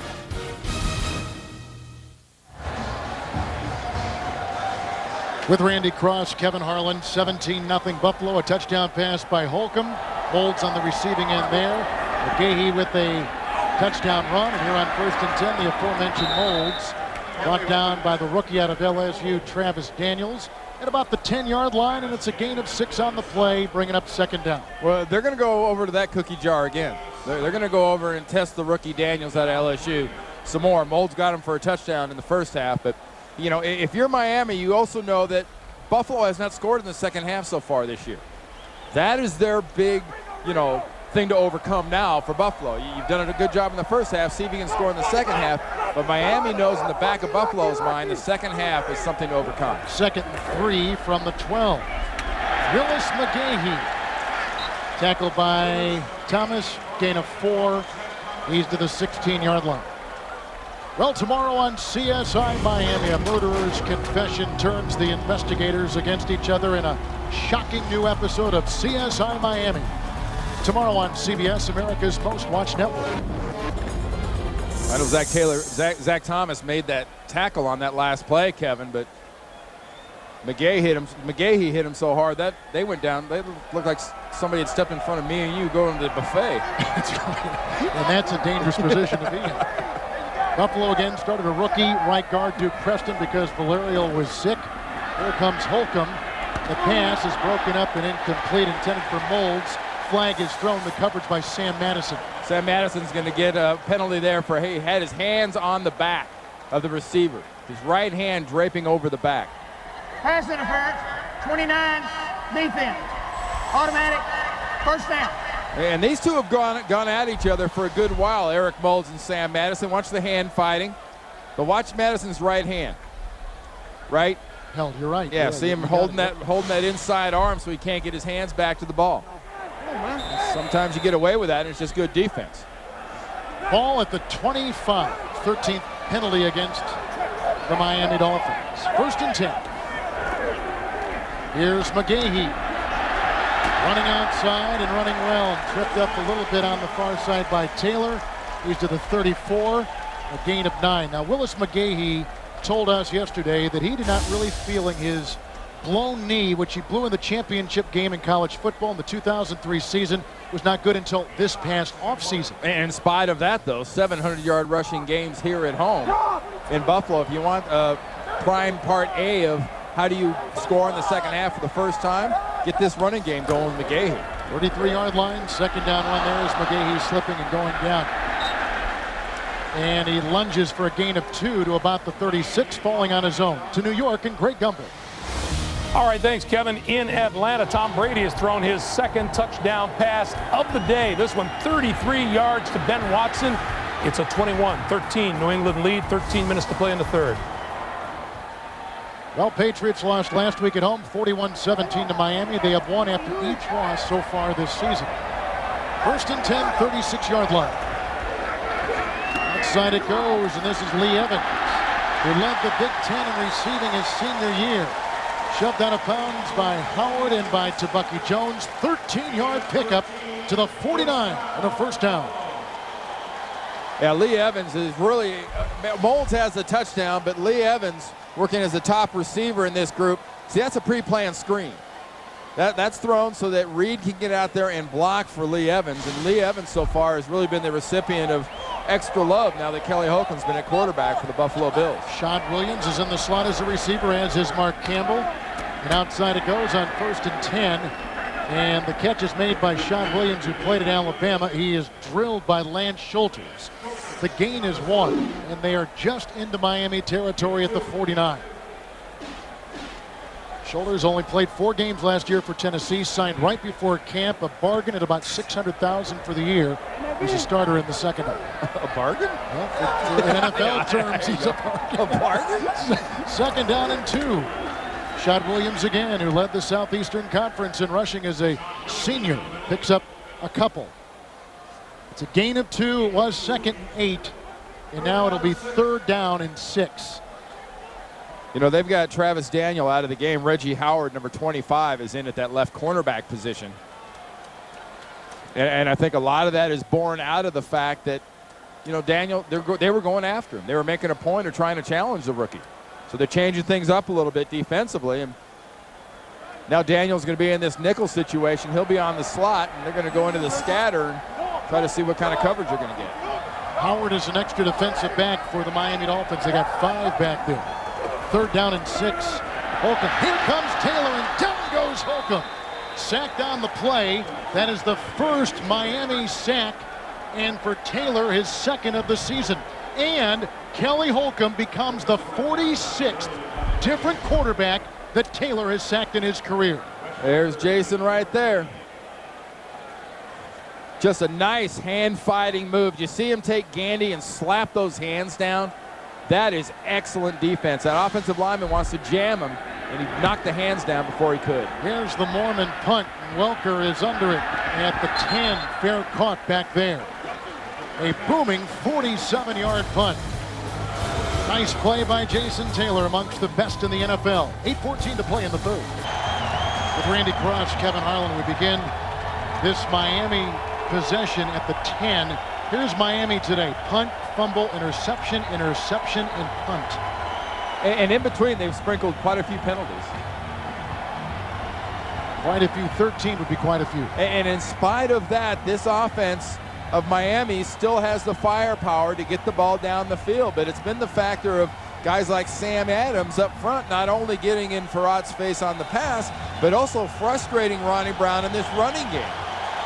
Buffalo scored the first 3 times they had it with the touchdown pass and touchdown run, but Buffalo has punted the last 3 times. Flag is thrown, the handoff goes to Ronnie Brown, and Crowell took a shot at him, and he is gang tackled at about the 12. Losing, somebody lost a shoe on that gain of 2. Sam Adams jumped off sides. Offside, nose tackle, defense, 5-yard penalty, still first down. That's a lot of nose tackle to get moving early. Tomorrow, Dave's all new with Orlando Bloom.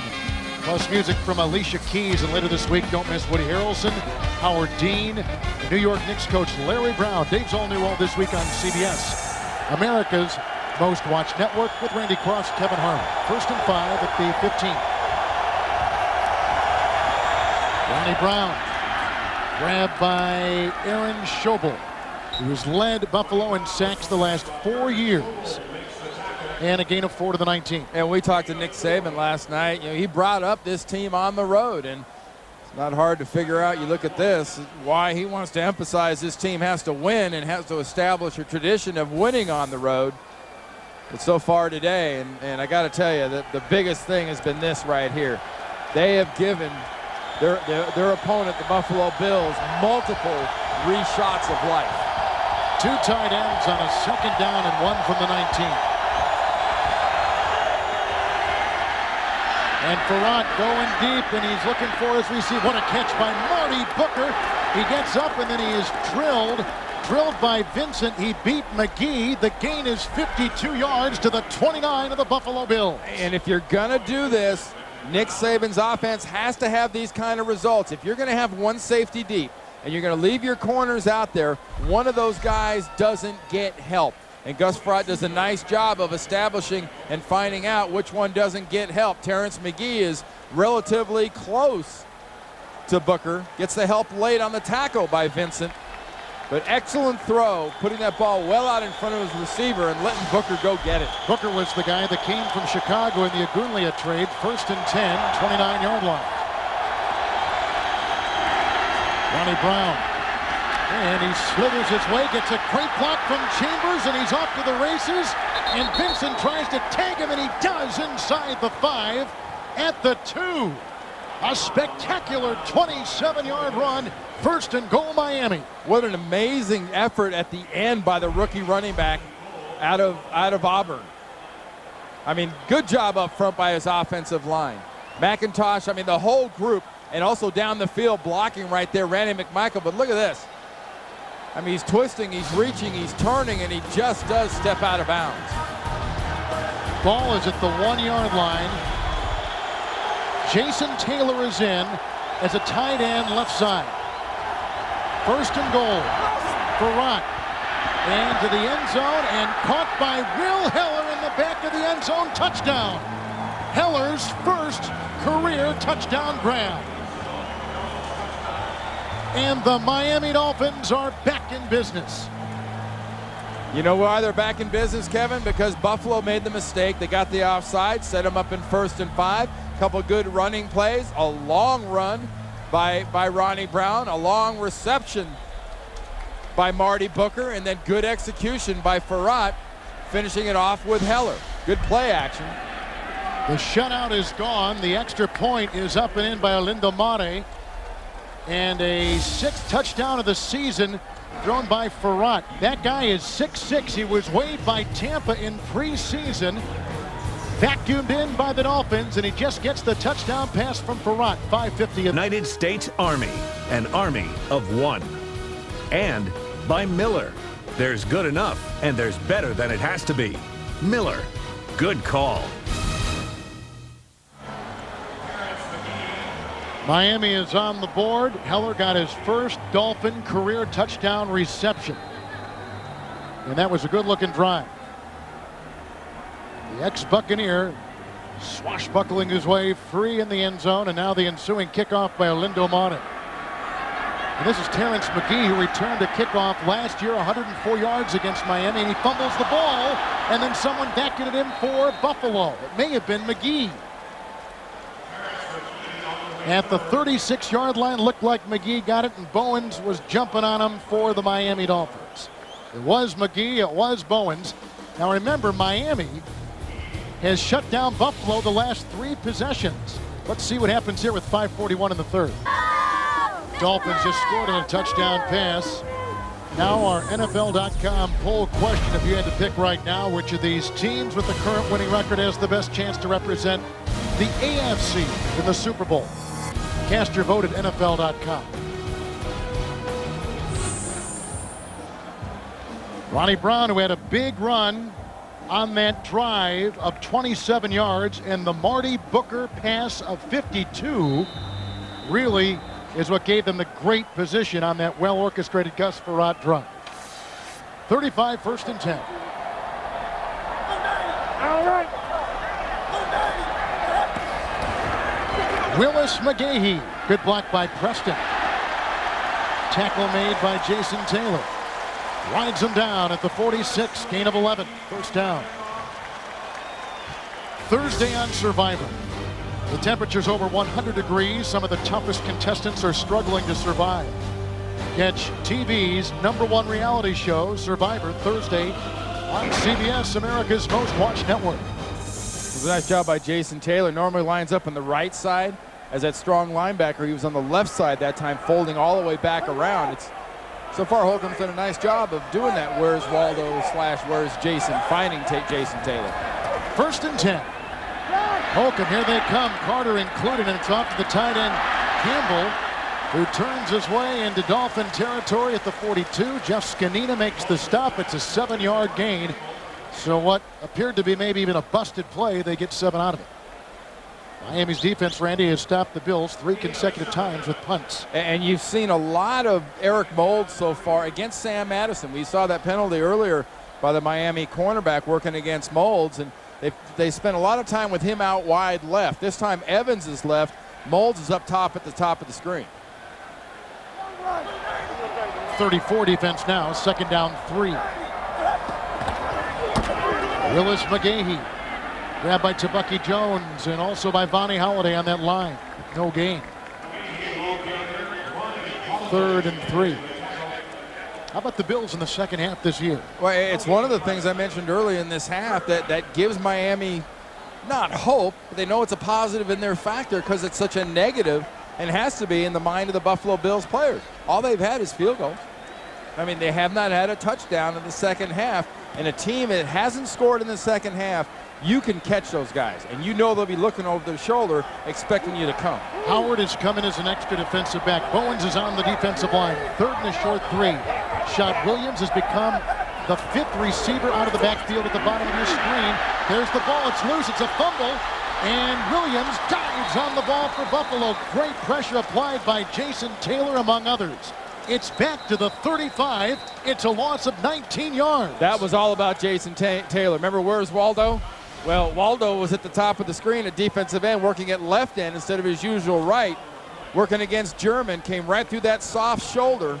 Remember, we saw him earlier slap the hands down of Gandy? That time he went right through that soft shoulder of German, which is a quick path to the quarterback, knocks that ball out of Kelly Holcomb's hand. That ball never comes forward in the hand. The hand is empty by the time it throws, and that's a fumble. Brian Mormon to punt. He was a great Division II track and field athlete. In fact, that level of college #1 participant in that category. He sends it off to Wes Welker, who bobbles it at the 16, reels it back in, then was brought down by Ezekiel at the 22. 6-yard return after the 49-yard punt. Jason Taylor continues to produce with 3:01 in the third. I'll tell you about a missing ingredient. I mean, the Miami defense was missing in the first half. A missing ingredient for the Miami offense. How about Randy McMichael? Nothing thrown to him, no catches. From the 22, it's Ronnie Brown on 1st and 10. Knocked down by Fletcher and Posey, and works his way, chiseling his way maybe for 2 to about the 24-yard line. 82 yards, including a big-time 52-yard run by Brown in the last series. And the key for them, really, they're going to have to keep running Ronnie Brown, but the Miami Dolphins have to take advantage of what Buffalo's letting him do with their coverages, using Laurie and Malloy inside to stop the run, go down the field, throw the ball if they got 8 in the box. 2nd down and 8. There's a McMichael block on Posey, offering time, and the pass to Chambers is intercepted. Picked off by Nate Clements at the 26. And Verrett has thrown 3 interceptions. It's the 4th Miami turnover, and Clements comes up with the beauty, his first interception of the year. Of course, I guess I should have added, if you're going to throw the ball, don't underthrow it. Get that ball out in front of the receiver, and you see Chambers has to come back and try to get it away from Clements, and Clements does a wonderful job of positioning his body to where Chambers can do nothing. Clements with his 19th career interception in a little over 4 years. Now, there's a difference between a receiver trying to prevent an interception and a receiver trying to make a catch. Chambers was trying to make a catch. He could have prevented Clements from catching it, but he was trying to catch it himself. So the Buffalo Bills have had 4 consecutive punts. They begin here. 26-yard line, 1st and 10. Willis McGahee brought down by Zach Thomas. To the 32. It's a gain of 6. To New York and Greg Gumbel. All right, Kevin, thank you. In Atlanta, Tom Brady, his 3rd touchdown pass of the day. Watch this one. 55 yards on the money to Bethel Johnson. 28-13. New England leads the Falcons, coming up on 4 minutes to play in the 3rd. And you know, Greg, Bethel Johnson didn't play a play, barely had a single practice in the preseason in camp. He wasn't active until the very first game of the season, Kevin. Great story, and New England is cooking. 2nd down and 4. From the 32, Thomas again brings down McGahee. Loss of 1. Back to the 31. Now, seeing that New England play reminds us of the standings here in the AFC East. You've got the world champs at 2-2, and you're Miami at 2-1. Do you really want to be tied with New England? Think about it. Do you really want to be behind New England when they're 3-2 and you're 2-2 if you keep this performance up? New England is not going to falter long. They've had the injuries, but you're seeing what they can do against a quality football team in Atlanta. 6 in the secondary. Howard and Jackson, 3rd and 5, 31-yard line. Josh Reed is another receiver. Holcomb hit and brought down. Sacked on the play by Reggie Howard, who is a high-priced free agent from the Carolina Panthers a couple years ago. Has been a disappointment. Has been demoted, in fact, from starter to nickel and now to a dime back. 3rd sack by Miami today. Well, there he is right there, 25 at the top. And this is more a story of a collapsing pocket than anything else. Howard does a nice job of coming around the outside, but Holcomb's got nowhere to go. And again, the defense stifles. So 5 consecutive punts for the Buffalo offense after beginning the game with 3 consecutive scores. The undrafted Mormon. Wow, another one. Sends it down.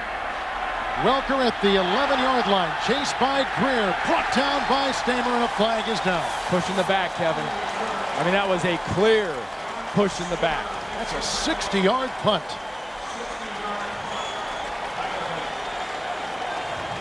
And there is Mormon out of Pittsburgh State, a tiny little school in Kansas. Eddie Jackson, number 35, was working on that punt team against the gunner and pushed him in the back just as Welker was trying to catch that ball.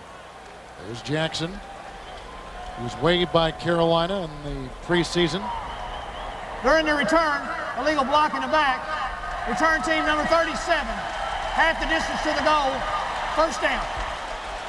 Tuesday on 3-time Emmy winner, The Amazing Race. Take a wild ride as teams fight through a mud bog and fly like astronauts.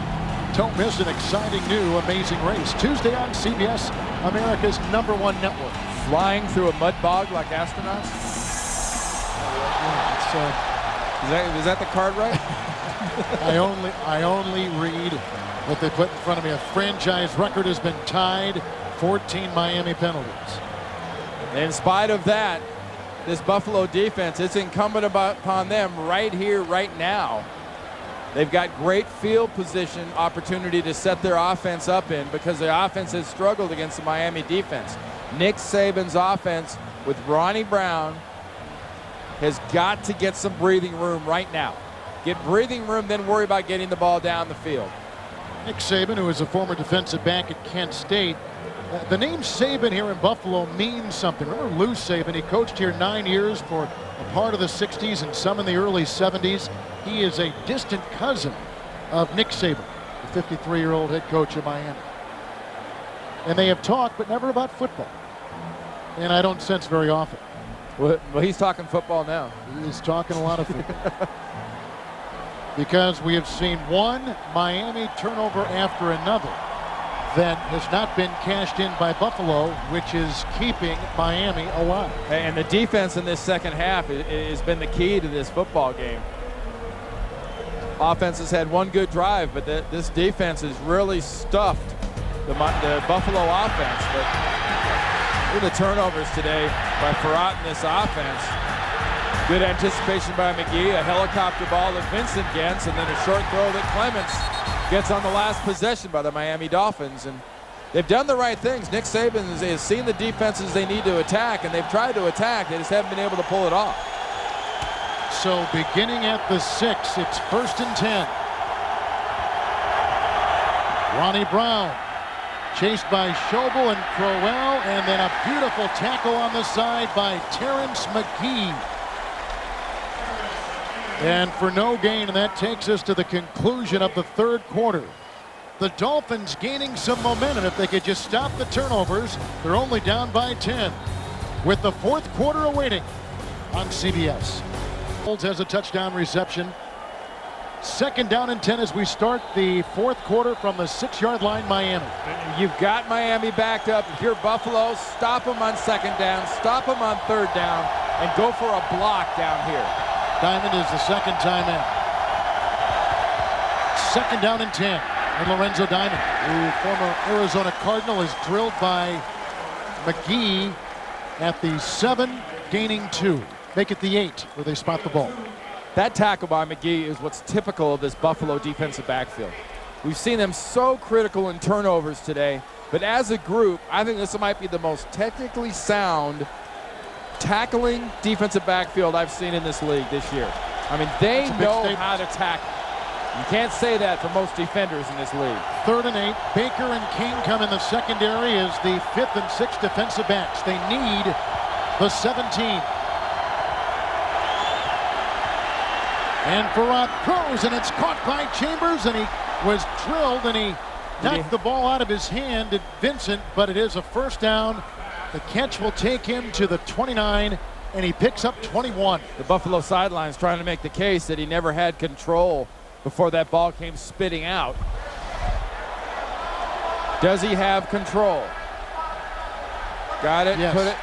I'm not sure, Kevin. I think when he made his turn, he had control. Then it was knocked out as he and the ball went out of bounds.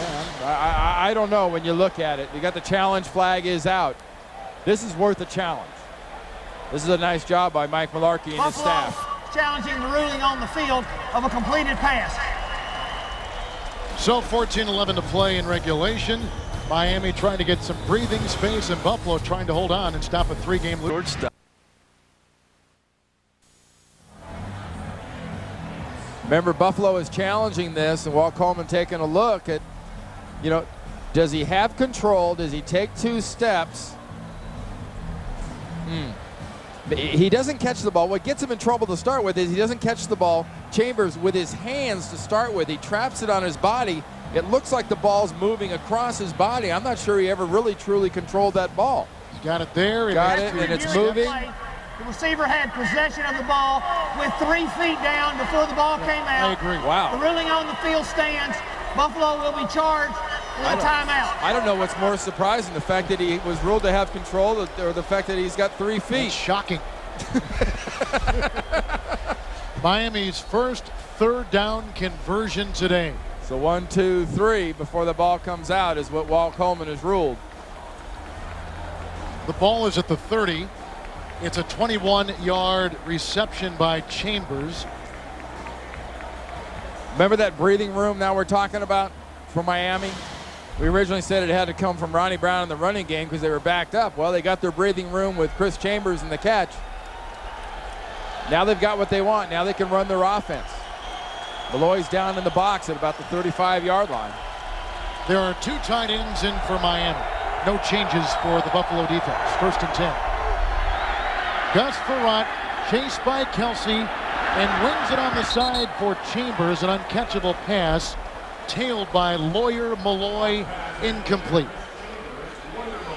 Now Lawyer Milloy started out in sort of a lurk look, which is a single safety deep. Here's Lawyer Milloy right here. Now watch what he does is he ends up going back. See him go back? But he gets beat. Just blows by Lawyer Milloy. If Frerotte throws that ball on the money, that is 6 points. That was an excellent route run by Chambers. He could have got himself a touchdown there. Evans, the fullback, back in. 2nd down 10 from the 30. Tackle move, right tackle. McDougal. Yep, McDougal came out of his stance. What has been interesting is... Ball start, 73, offense, 5-yard penalty, still 2nd down. They've been rotating their tackles this season for the first 4 games, not today. And there's McDougal there. And this penalty will, again, break that record. It's now 15 penalties for the Miami Dolphins, which is a franchise 1-game record. Didn't take him but 3 quarters to do it. McDougal, unrestricted free agent from Detroit. 2nd and 15. Ronnie Brown pulled down by Lawyer Milloy near the 35. 10-yard gain. As we take you to New York and Greg Gumbel. Kevin and Randy, thank you. In Atlanta, Matt Schaub brings the Falcons right back. 25 yards. Algie Crumpler on the receiving end with the extra point. It's now 28-20. Plenty of time left in the 4th quarter, guys. Yeah, and remember, Greg, that Atlanta is 10-1 at home under Jim Morris since he took over that head coaching job last year. 3rd and 5. Think that young kid can run that offense, Kevin? He's tough. You called it. Frerotte dancing his way free and eventually tackled by Denny. Scrambling for 13, getting a 1st down to the 47, 48-yard line. You know, we've talked a lot about how calm Holcomb is. Watch how calm Gus Frerotte is as things go wrong around him. Denny's coming up the middle. The rush is getting in his face. He's seeing bodies. He never gets frantic. He never really panics. He avoids tackles, and he importantly moves his team out to another 1st down. 48-yard line, 1st and 10. And that's deflected by Denny and incomplete, ricocheting off his body as he was flying through Ryan Denny, 2 years, or rather a 2nd-round pick out of BYU. Now that was close, because you're throwing a quick pass like that. There's Denny right there. You could be in danger of throwing the ball behind the line of scrimmage in that case. But that ball hit Denny as it was actually moving flat and almost forward. Denny's brother is the long snapper for Miami. We got brothers playing back and forth today. 2nd down and 10 from the 48. Drive began at the 6th, the 8th play of the drive.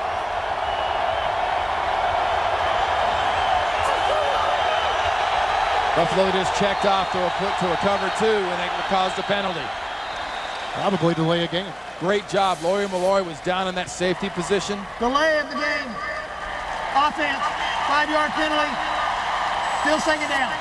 Lawyer Milloy lined up in that safety lurking position, and that made Gus Frerotte go to an audible. When he went to the audible, that caused the penalty. See, there's Lawyer Milloy there. There's the deep safety, Vincent. Ferrotte's trying to get an audible to it. They go back to a cover 2 audible, the defense does, and Frerotte takes too long and gets a penalty. They need the 42. It's 2nd down and 15. And this is Ronnie Brown. Stood up by McGee. Brought down. Gain of 1.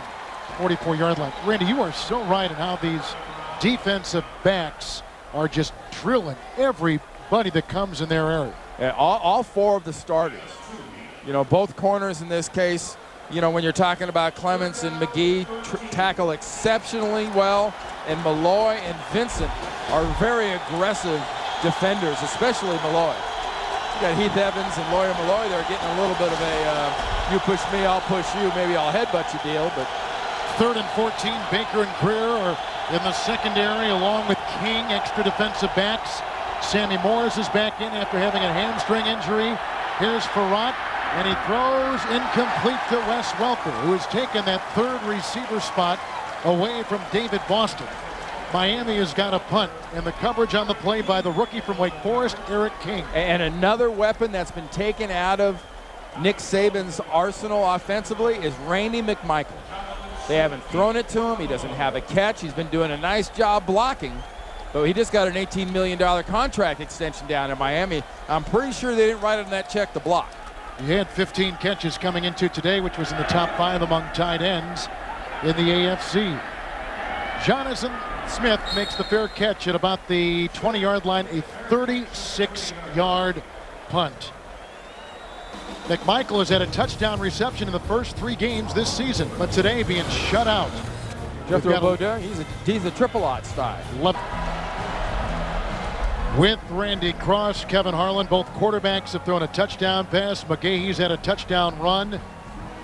The Miami Dolphins have turned it over 4 times, yet they trail only 17-7. And this Miami Dolphins defense has really bowed up the second half, holding the Bills to only 31 yards total offense. It's a good point. 20-yard line after the Miami punt, 1st and 10 for Kelly Holcomb.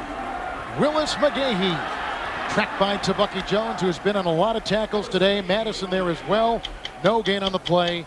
2nd down. Tonight on 60 Minutes, one family has made billions with NASCAR. So why aren't they satisfied? Find out tonight on 60 Minutes. TV's #1 news magazine. Tonight on CBS. Well, you know, money, that's an easy answer to that question about, you know, what more is always better with money.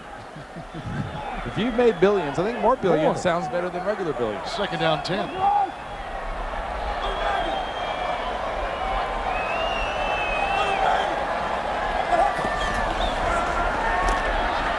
And Holcomb throws, caught by Molds, right in front of the rookie Daniels. The gain is to the 25. It's a pickup of 5 on the play. Molds got a touchdown reception earlier in this game. 4 times in his 10-year career, he has caught 1,000 yards worth of passes.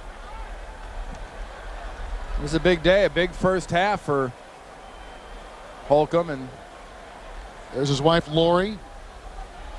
And the white hat there right in front of him is Kellen, their daughter. 3rd down and 5. Big day. It was a great first half. So far offensively, the Bills haven't done much in the second half. Howard is the 5th defensive back. They got to get to the 30-yard line. Here comes the rush, and Holcomb wants to run. He's got the 1st down before he is whacked into by Schulters at the 33-yard line. A scramble of 8 on 3rd and 5. They move the chain. He's out of sliding practice. So that was when you don't play much. You get out of sliding practice because he's trying to do the right thing. He sees down the field. He's got coverage. He's able to scramble forward. He's got the yards for get down, now down. Well, he didn't get down in time, and Schulters got a nice little shot on him. Well, he found out Tuesday he was going to start. He was called at home. He was babysitting the kids, and Mike Malarkey made a call at home and said, "Come on into the office. I got to talk to you." They did. And he found out then, and then Friday night he talked with Peyton Manning, a guy who used to back up in Indianapolis. And Manning gave him some nice advice, and here he is playing well. Buffalo just called the timeout. They've got 1 remaining. Yeah, and Buffalo so far has had 11 third down situations today. 9 have been 3rd and 5 or less. Very effective, Kelly Holcomb, this offense have been of moving the ball. Kewaukee Thomas is now in the secondary for the Miami Dolphins. 1st and 10, 33-yard line. Thomas was just let go by Jacksonville. There's some movement. It's a jump by Scanina, and now it's a matter of whether or not he pulled off Benny Anderson, the left guard. So they're taking Reggie Howard out as the nickelback and putting Kewaukee Thomas, who was 5 seasons with Jacksonville. As you take a look at Walt Coleman. Neutral zone infraction on the defense. 5-yard penalty. Still 1st down. Walt Coleman worked the AFC Championship game in 2003. And coming up on the Subway postgame show, join Greg, Dan, Shannon, Boomer. Latest scores, highlights from around the NFL. A busy week 5. That's coming up on the Subway postgame show here on CBS. Walt Coleman worked that divisional playoff game in 2001, too, or January of 2002. New England and Oakland, that Tuck game.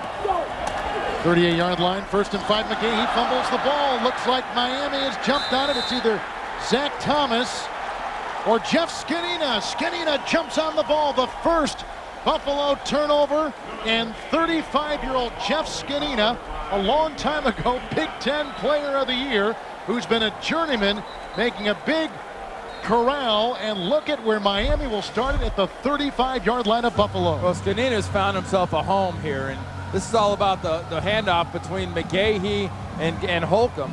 It was never solid. McGahee never had the ball. It was not a handoff into the stomach. It was kind of an offering into the hands. Not your textbook handoff, and definitely not your textbook result. Well, let's see now with the best starting position today. 1st and 10 for Rott. Trapped by Tim Anderson at the 31. Gain of 4. Anderson is a couple years out of Ohio State, where he was a 3-year starter. If I'm Scott Linehan, I want to find a way to see if I can get that matchup between Lawyer Malloy and Chambers again. Had Chambers open down the field. 32-yard line, 2nd down, long 6. Chambers in motion. The fake end around to him. The handoff goes instead to Ronnie Brown. Around his ankles, he finds Jeff Posey. It's a gain of 2 to the 30. Hey, next week, you and I will be in Tampa. And Absolutely. we'll see this well, guy. As of tomorrow, Yes. Ricky Williams can rejoin the Miami Dolphins with that four-game suspension. Hasn't played since 2003. Walked out on his football team last year, but Ronnie Brown's used to sharing backfields with guys with number 34. He did it at Auburn with Cadillac Williams. Watch for Randy McMichael here, 3rd and 5 from the 30-yard line. Lorenzo Diamond is another tight end for Rott. And it is caught by McMichael, and it's a touchdown. And how do you like that? A 30-yard touchdown strike. And look at the 13 unanswered points that Miami has scored. First ball today to McMichael results in a 35-yard touchdown. He's been the missing ingredient, but he's missing no longer. That was just an excellent job of not only fitting the ball by Gus Frerotte, but look at the protection. Frerotte can step up and deliver the ball, which he hasn't always been able to do. And how do you like that 17-0 lead at halftime now? He's caught a touchdown pass in every single game this season, but none more important than right there at this stage. Unsportsmanlike against Miami. It'll be added on to the kickoff. Randy McMichael, who was a blur once he got it. But that's important what just happened, Kevin. Unsportsmanlike is going to be assessed on the kickoff. So normally you'd be on the 30. Now you're forced to go way back. So you now know Buffalo will get good field position. And Olindo Mare puts it through, and the Miami Dolphins cash in on the McGahee fumble with a 31-yard touchdown pass. The second today by Gus Frerotte as he nails McMichael. The Dolphins have scored 14 unanswered with 8:18 to play. Yes is sponsored by Universal Pictures Doom, in theaters October 21st. And by Rocky Mountain Refreshing Coors Light, the official beer sponsor of the NFL and Super Bowl 40.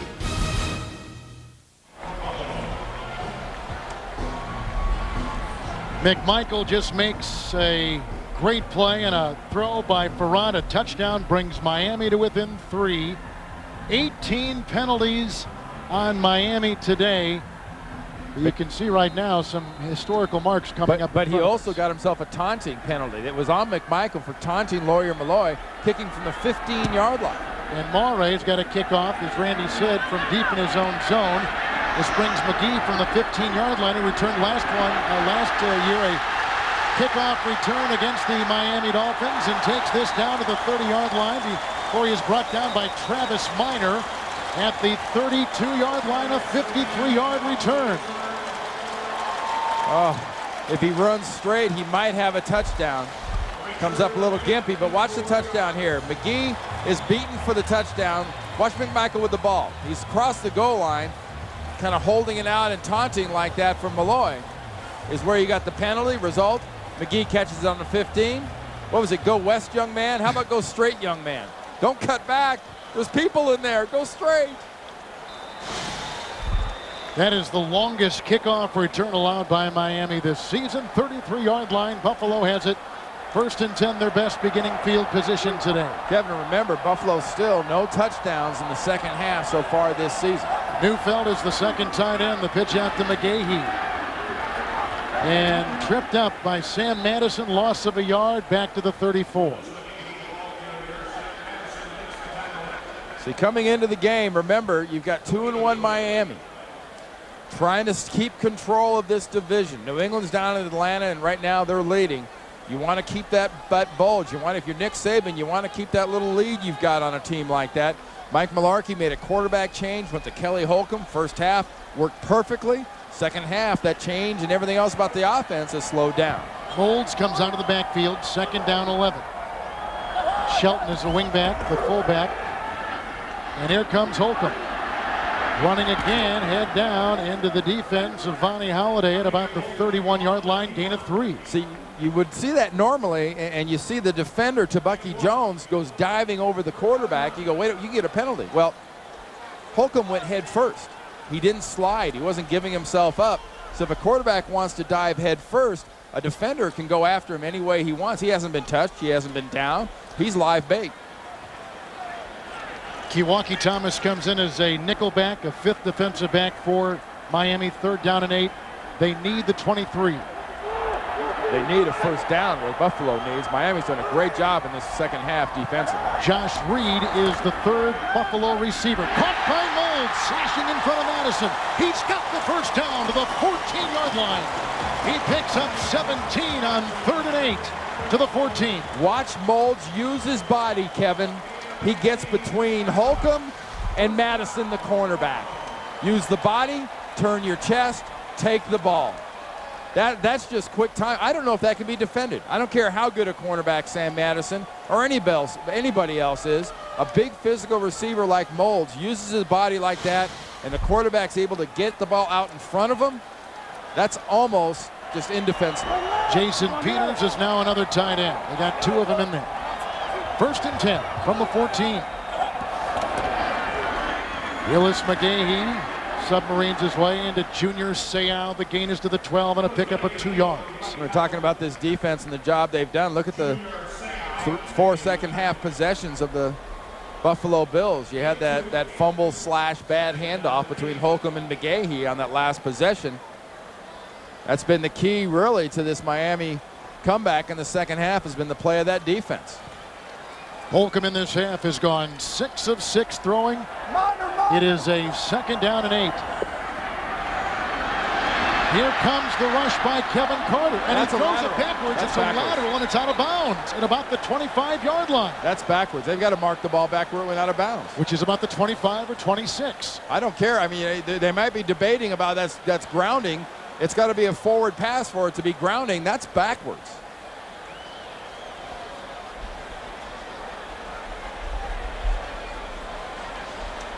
Little confusion right now. But that ball should be marked exactly where the ball went out of bounds.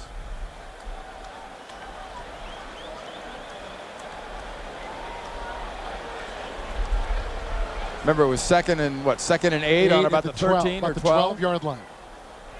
I mean, if you're talking about on the 25-yard line, you're talking about a 42, 43-yard field goal. There's no foul on the play. The pass was a backward pass out of bounds. Buffalo will keep the ball at the spot where the ball went out of bounds. 3rd down. Perfect. That's exactly what you were talking about when you called it, Kevin. The ball is on the 13. Where does he launch the pass? Right there. He's on, the 23, 24-yard line, and he throws the ball back here to around the 25-yard line. Threw it from the 23, 24, and threw it out of bounds at the 25. So they lose mark 15. It at 27. Yeah, mark it at the 27. They lose 15 yards. Timeouts. Miami has got 3. Buffalo's got 1. Leaves a 45-yard field goal, too, here. Remember, this is an offense that hasn't scored a touchdown. I know I've said it before, but it's worth mentioning because Miami defense knows it. Well, look at, Randy, since the first 3 series for Buffalo, when they scored each of the first 3 possessions, punt, punt, punt, punt, punt, fumble, which brings us to their 10th possession right now. 3rd and 23. They need the 4-yard line. Go-to guys have been Molds and Evans. And Reed is in the slot, and he is the third receiver. Kiwaki Thomas is the fifth defensive back. And they bring in Reggie Howard, and a loss of 2 on the handoff to Willis McGahee. Down he goes at the 29-yard line. They lose 2 yards right there, and McGahee is slow to get up. Yeah, I tell you what, you look at this, you've got a cornerback here, you got a quarterback on this side, now you have 9 guys doing this. You're just saying, the heck with anybody else, send the group, send the house. You know, Shelton does a nice job, gets a great shot on Schulters, but he can't hit them all. Here is a 47-yard field goal try. He's had great success over 45 yards. And a timeout taken by Miami. They burn their first with 4:40 to play. I think I said he had a lot of success. He's obviously had a lot of problems from 45 or more. 7 consecutive misses. His long this year, 42. Longest in his career, 54. He has never had a field goal blocked. And remember the bad snap earlier on the punt, same snapper, Denny, snapping here on the extra point. And from Miami's standpoint, it's been over 3 years since they've blocked any kick of any kind. So to say they were due would be an understatement. The wind has really died down inside Ralph Wilson Stadium. The snap will come from Mike Schneck, who was cut by Pittsburgh. Long-time Steeler long snapper. A good one it is. And he's got it. From 47 yards away, tacking on 3 more, and the Bills lead by 6. Lindell kicks his second field goal of the afternoon. Early in the game, he knocked one in from 24 yards away. Perfect snap, hold, and execution, but it is what it is. For Mike Mularkey, it's a 6-point bulge. It's only a field goal, and it keeps Miami's offense alive. Michael that set up the taunting penalty, which gave that great return opportunity to McGee. He took advantage, gave Buffalo the good field position, got them that field goal and the 6-point lead. And remember, they got the great position on that field goal on a 53-yard kickoff return by McGee. Moulds caught one for 17. And it was Ryan Lindell who has the ball teed up now at the 30-yard line, splitting it from 47 yards away. That is his win of the season. Wes Welker is back inside the 5.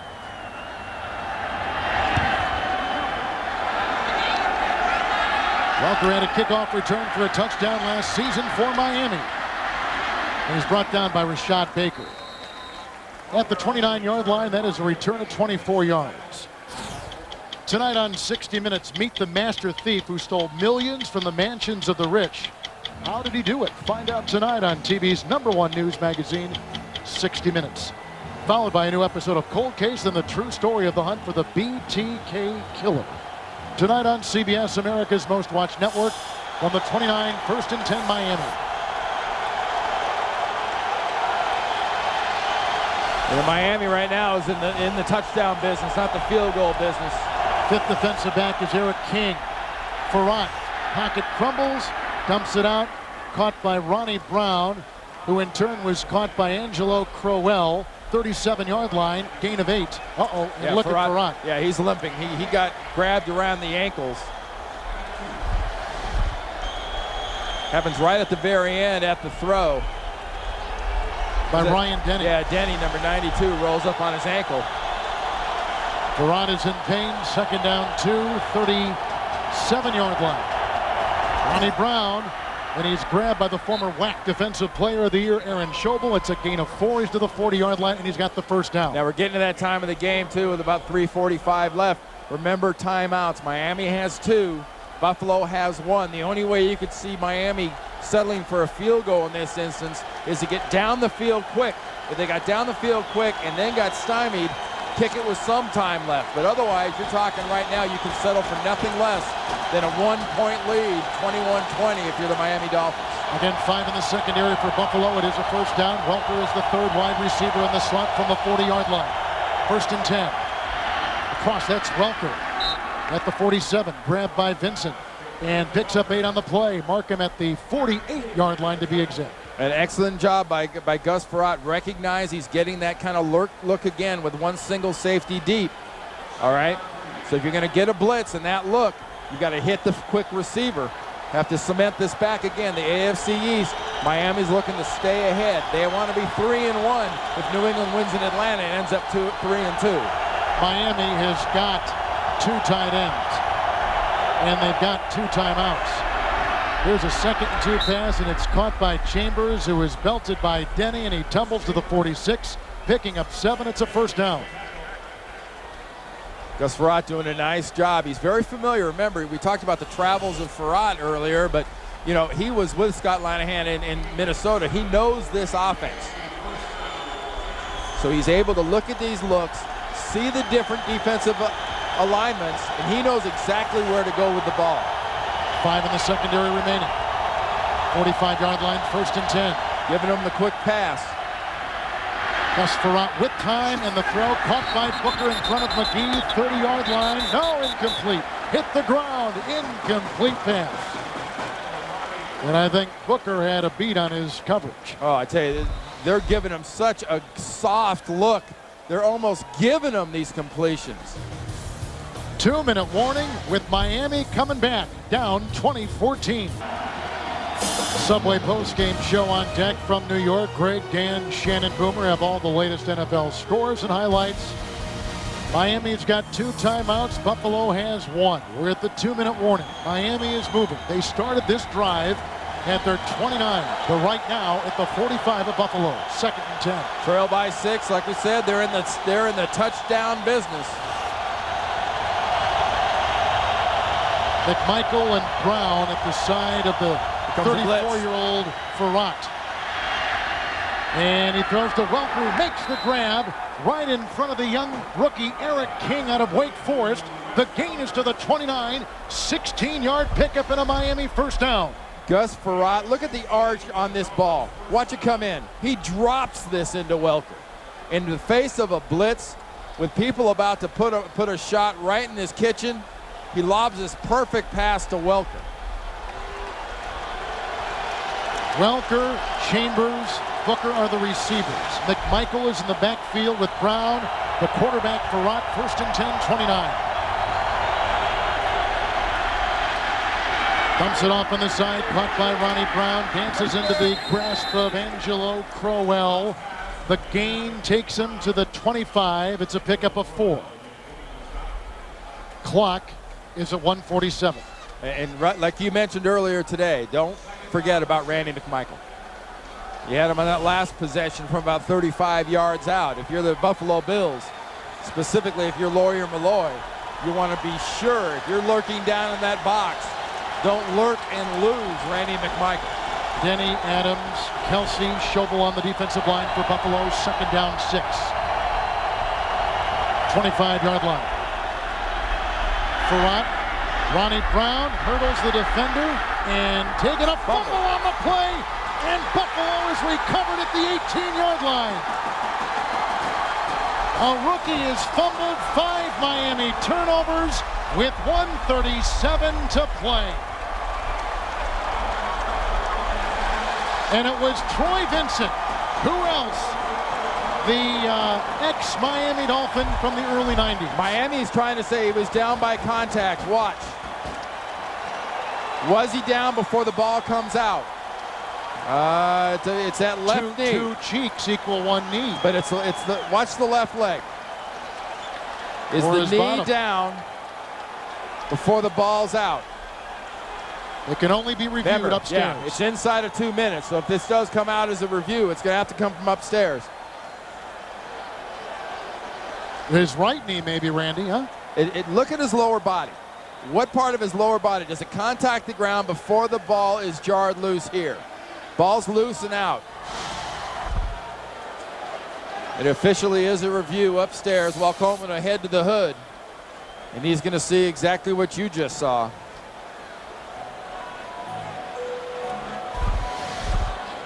In order to be down by contact, some part of his knee, leg, backside has to contact before the ball comes loose. Here's the contact by Clements. Here's the knee right here. Is it down before the ball comes out? Ball is loose and gone. Is it indisputable evidence? Indisputable evidence. We saw a very controversial call last week in Tampa, Detroit with that touchdown pass by Pollard, Marcus Pollard. It was a bang-bang like this. Clemens does a nice job of putting that shoulder into the ball right there to jar it loose. Was the right knee down? And is there enough evidence to reverse this? Because remember, it's ruled a fumble on the field. The evidence has to be that he was down in order to reverse it. The ball looked loose before the knee went down, which would mean a fumble, and it would stand on the field. And it honestly, it looked like the latest in a number of Dolphin killing mistakes. Turnovers, penalties, the taunting penalty on McMichael after the success puts the kickoff team in the position it did. Nate Clemens is the one who really jarred it free. Well, he came in 22. Right. Nate Clemens comes in and puts the shoulder right on the ball as Ronnie Brown's trying to carry it.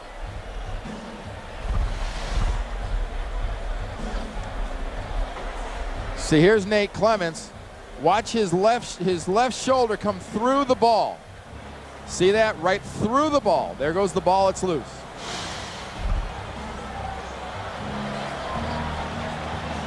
After reviewing the play, the runner was up when the ball came out. Ruling on the field stands. First down, Buffalo. Miami, 2 turnovers today inside the Buffalo 20-yard line. 5 turnovers on the afternoon, but 2 inside the Buffalo 20. 18 penalties, a team record.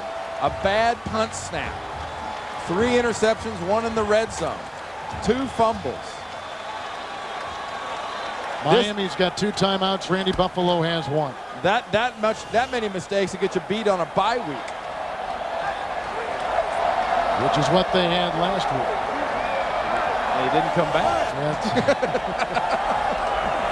18-yard line, the pitch out to McGahee. Grabbed by Jason Taylor to the 19-yard line. Quick Miami timeout on a 2-yard gain. That leaves Miami with 1 timeout.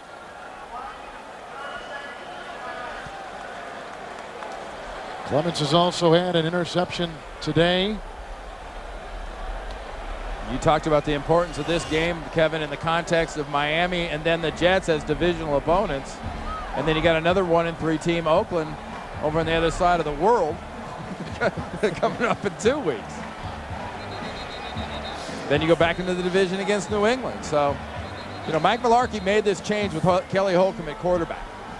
And it really paid off initially in the first half. We had a lot of help from Miami, too, but Kelly Holcomb did a nice job filling in for J.P. Lossman. And Randy told us that he called the owner, he called the general manager, he talked to his staff. Mike Mularkey did not make this lightly. Watched the game twice, slept on the decision. Tuesday morning he made the call. And he said it's not a permanent thing. And as it probably should, he probably will go back and forth as the season goes on. But he's got to love what he's seen out of Kelly Holcomb. He's the player of the game from the Buffalo standpoint today. 2nd down, 8 from the 20-yard line. Josh Reed, the receiver, in motion. And McGahee, grabbed by Scanina, brought down to the 21, picking up about a yard. Both teams have a timeout, another one taken by Miami, so now they have burned every timeout they've got. Buffalo has, as we said, 1 remaining. And Nick Saban and the Miami Dolphins have this coming up. We'll be down there in Tampa next week, and their record will be even at 2-2. Ricky Williams will be coming back to share the backfield with Ronnie Brown. It's a matter of paying attention and being disciplined. It's something that this football team didn't do today. And they back, he's standing next to Terry Pendleton.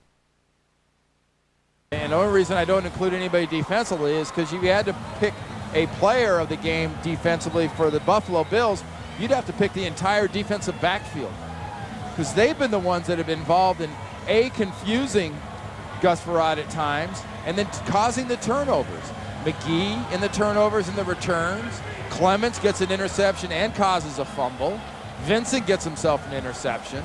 The story's been that defensive backfield and being re-energized and re-involved in this ball game defensively. Miami should still get the ball back if Buffalo does not get a first down. It's 3rd and 7. And they've got to get to the 28.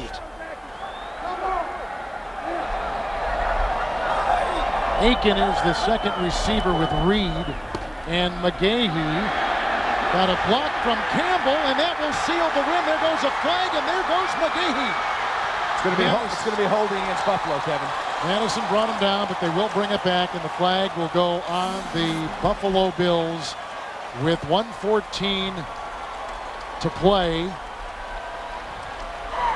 Holding, 82, offense, 10-yard penalty, still third down.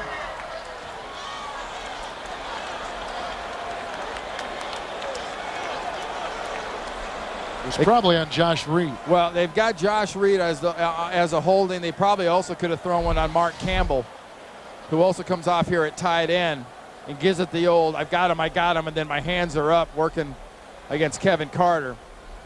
At the bottom of the screen there is Josh Reed working against the corner. Jammed in, and McCann fought it off, 0-2. The go-ahead run at second base for the Braves. Chris Reachma, the right-hander, who's been battling injury all year, loosening up for Bobby Cox. Play. Nick Saban, who was an assistant in the NFL for 6 years, 4 of those as defensive coordinator with Bill Belichick at Cleveland. Third down and 8 from the 20-yard line. First job in the NFL was working with our former colleague here at CBS, Jerry Glanville. That's right. Down in Houston. Defensive back coach. Saban said between Glanville and Belichick, he learned a lot of defense. And then George Perlis and the other people that brought him along. The run did one part of good, and that was eating up some clock. Well, if you're for Buffalo. Well, went from 3rd and 7 to 3rd and 8. Moved him back a yard.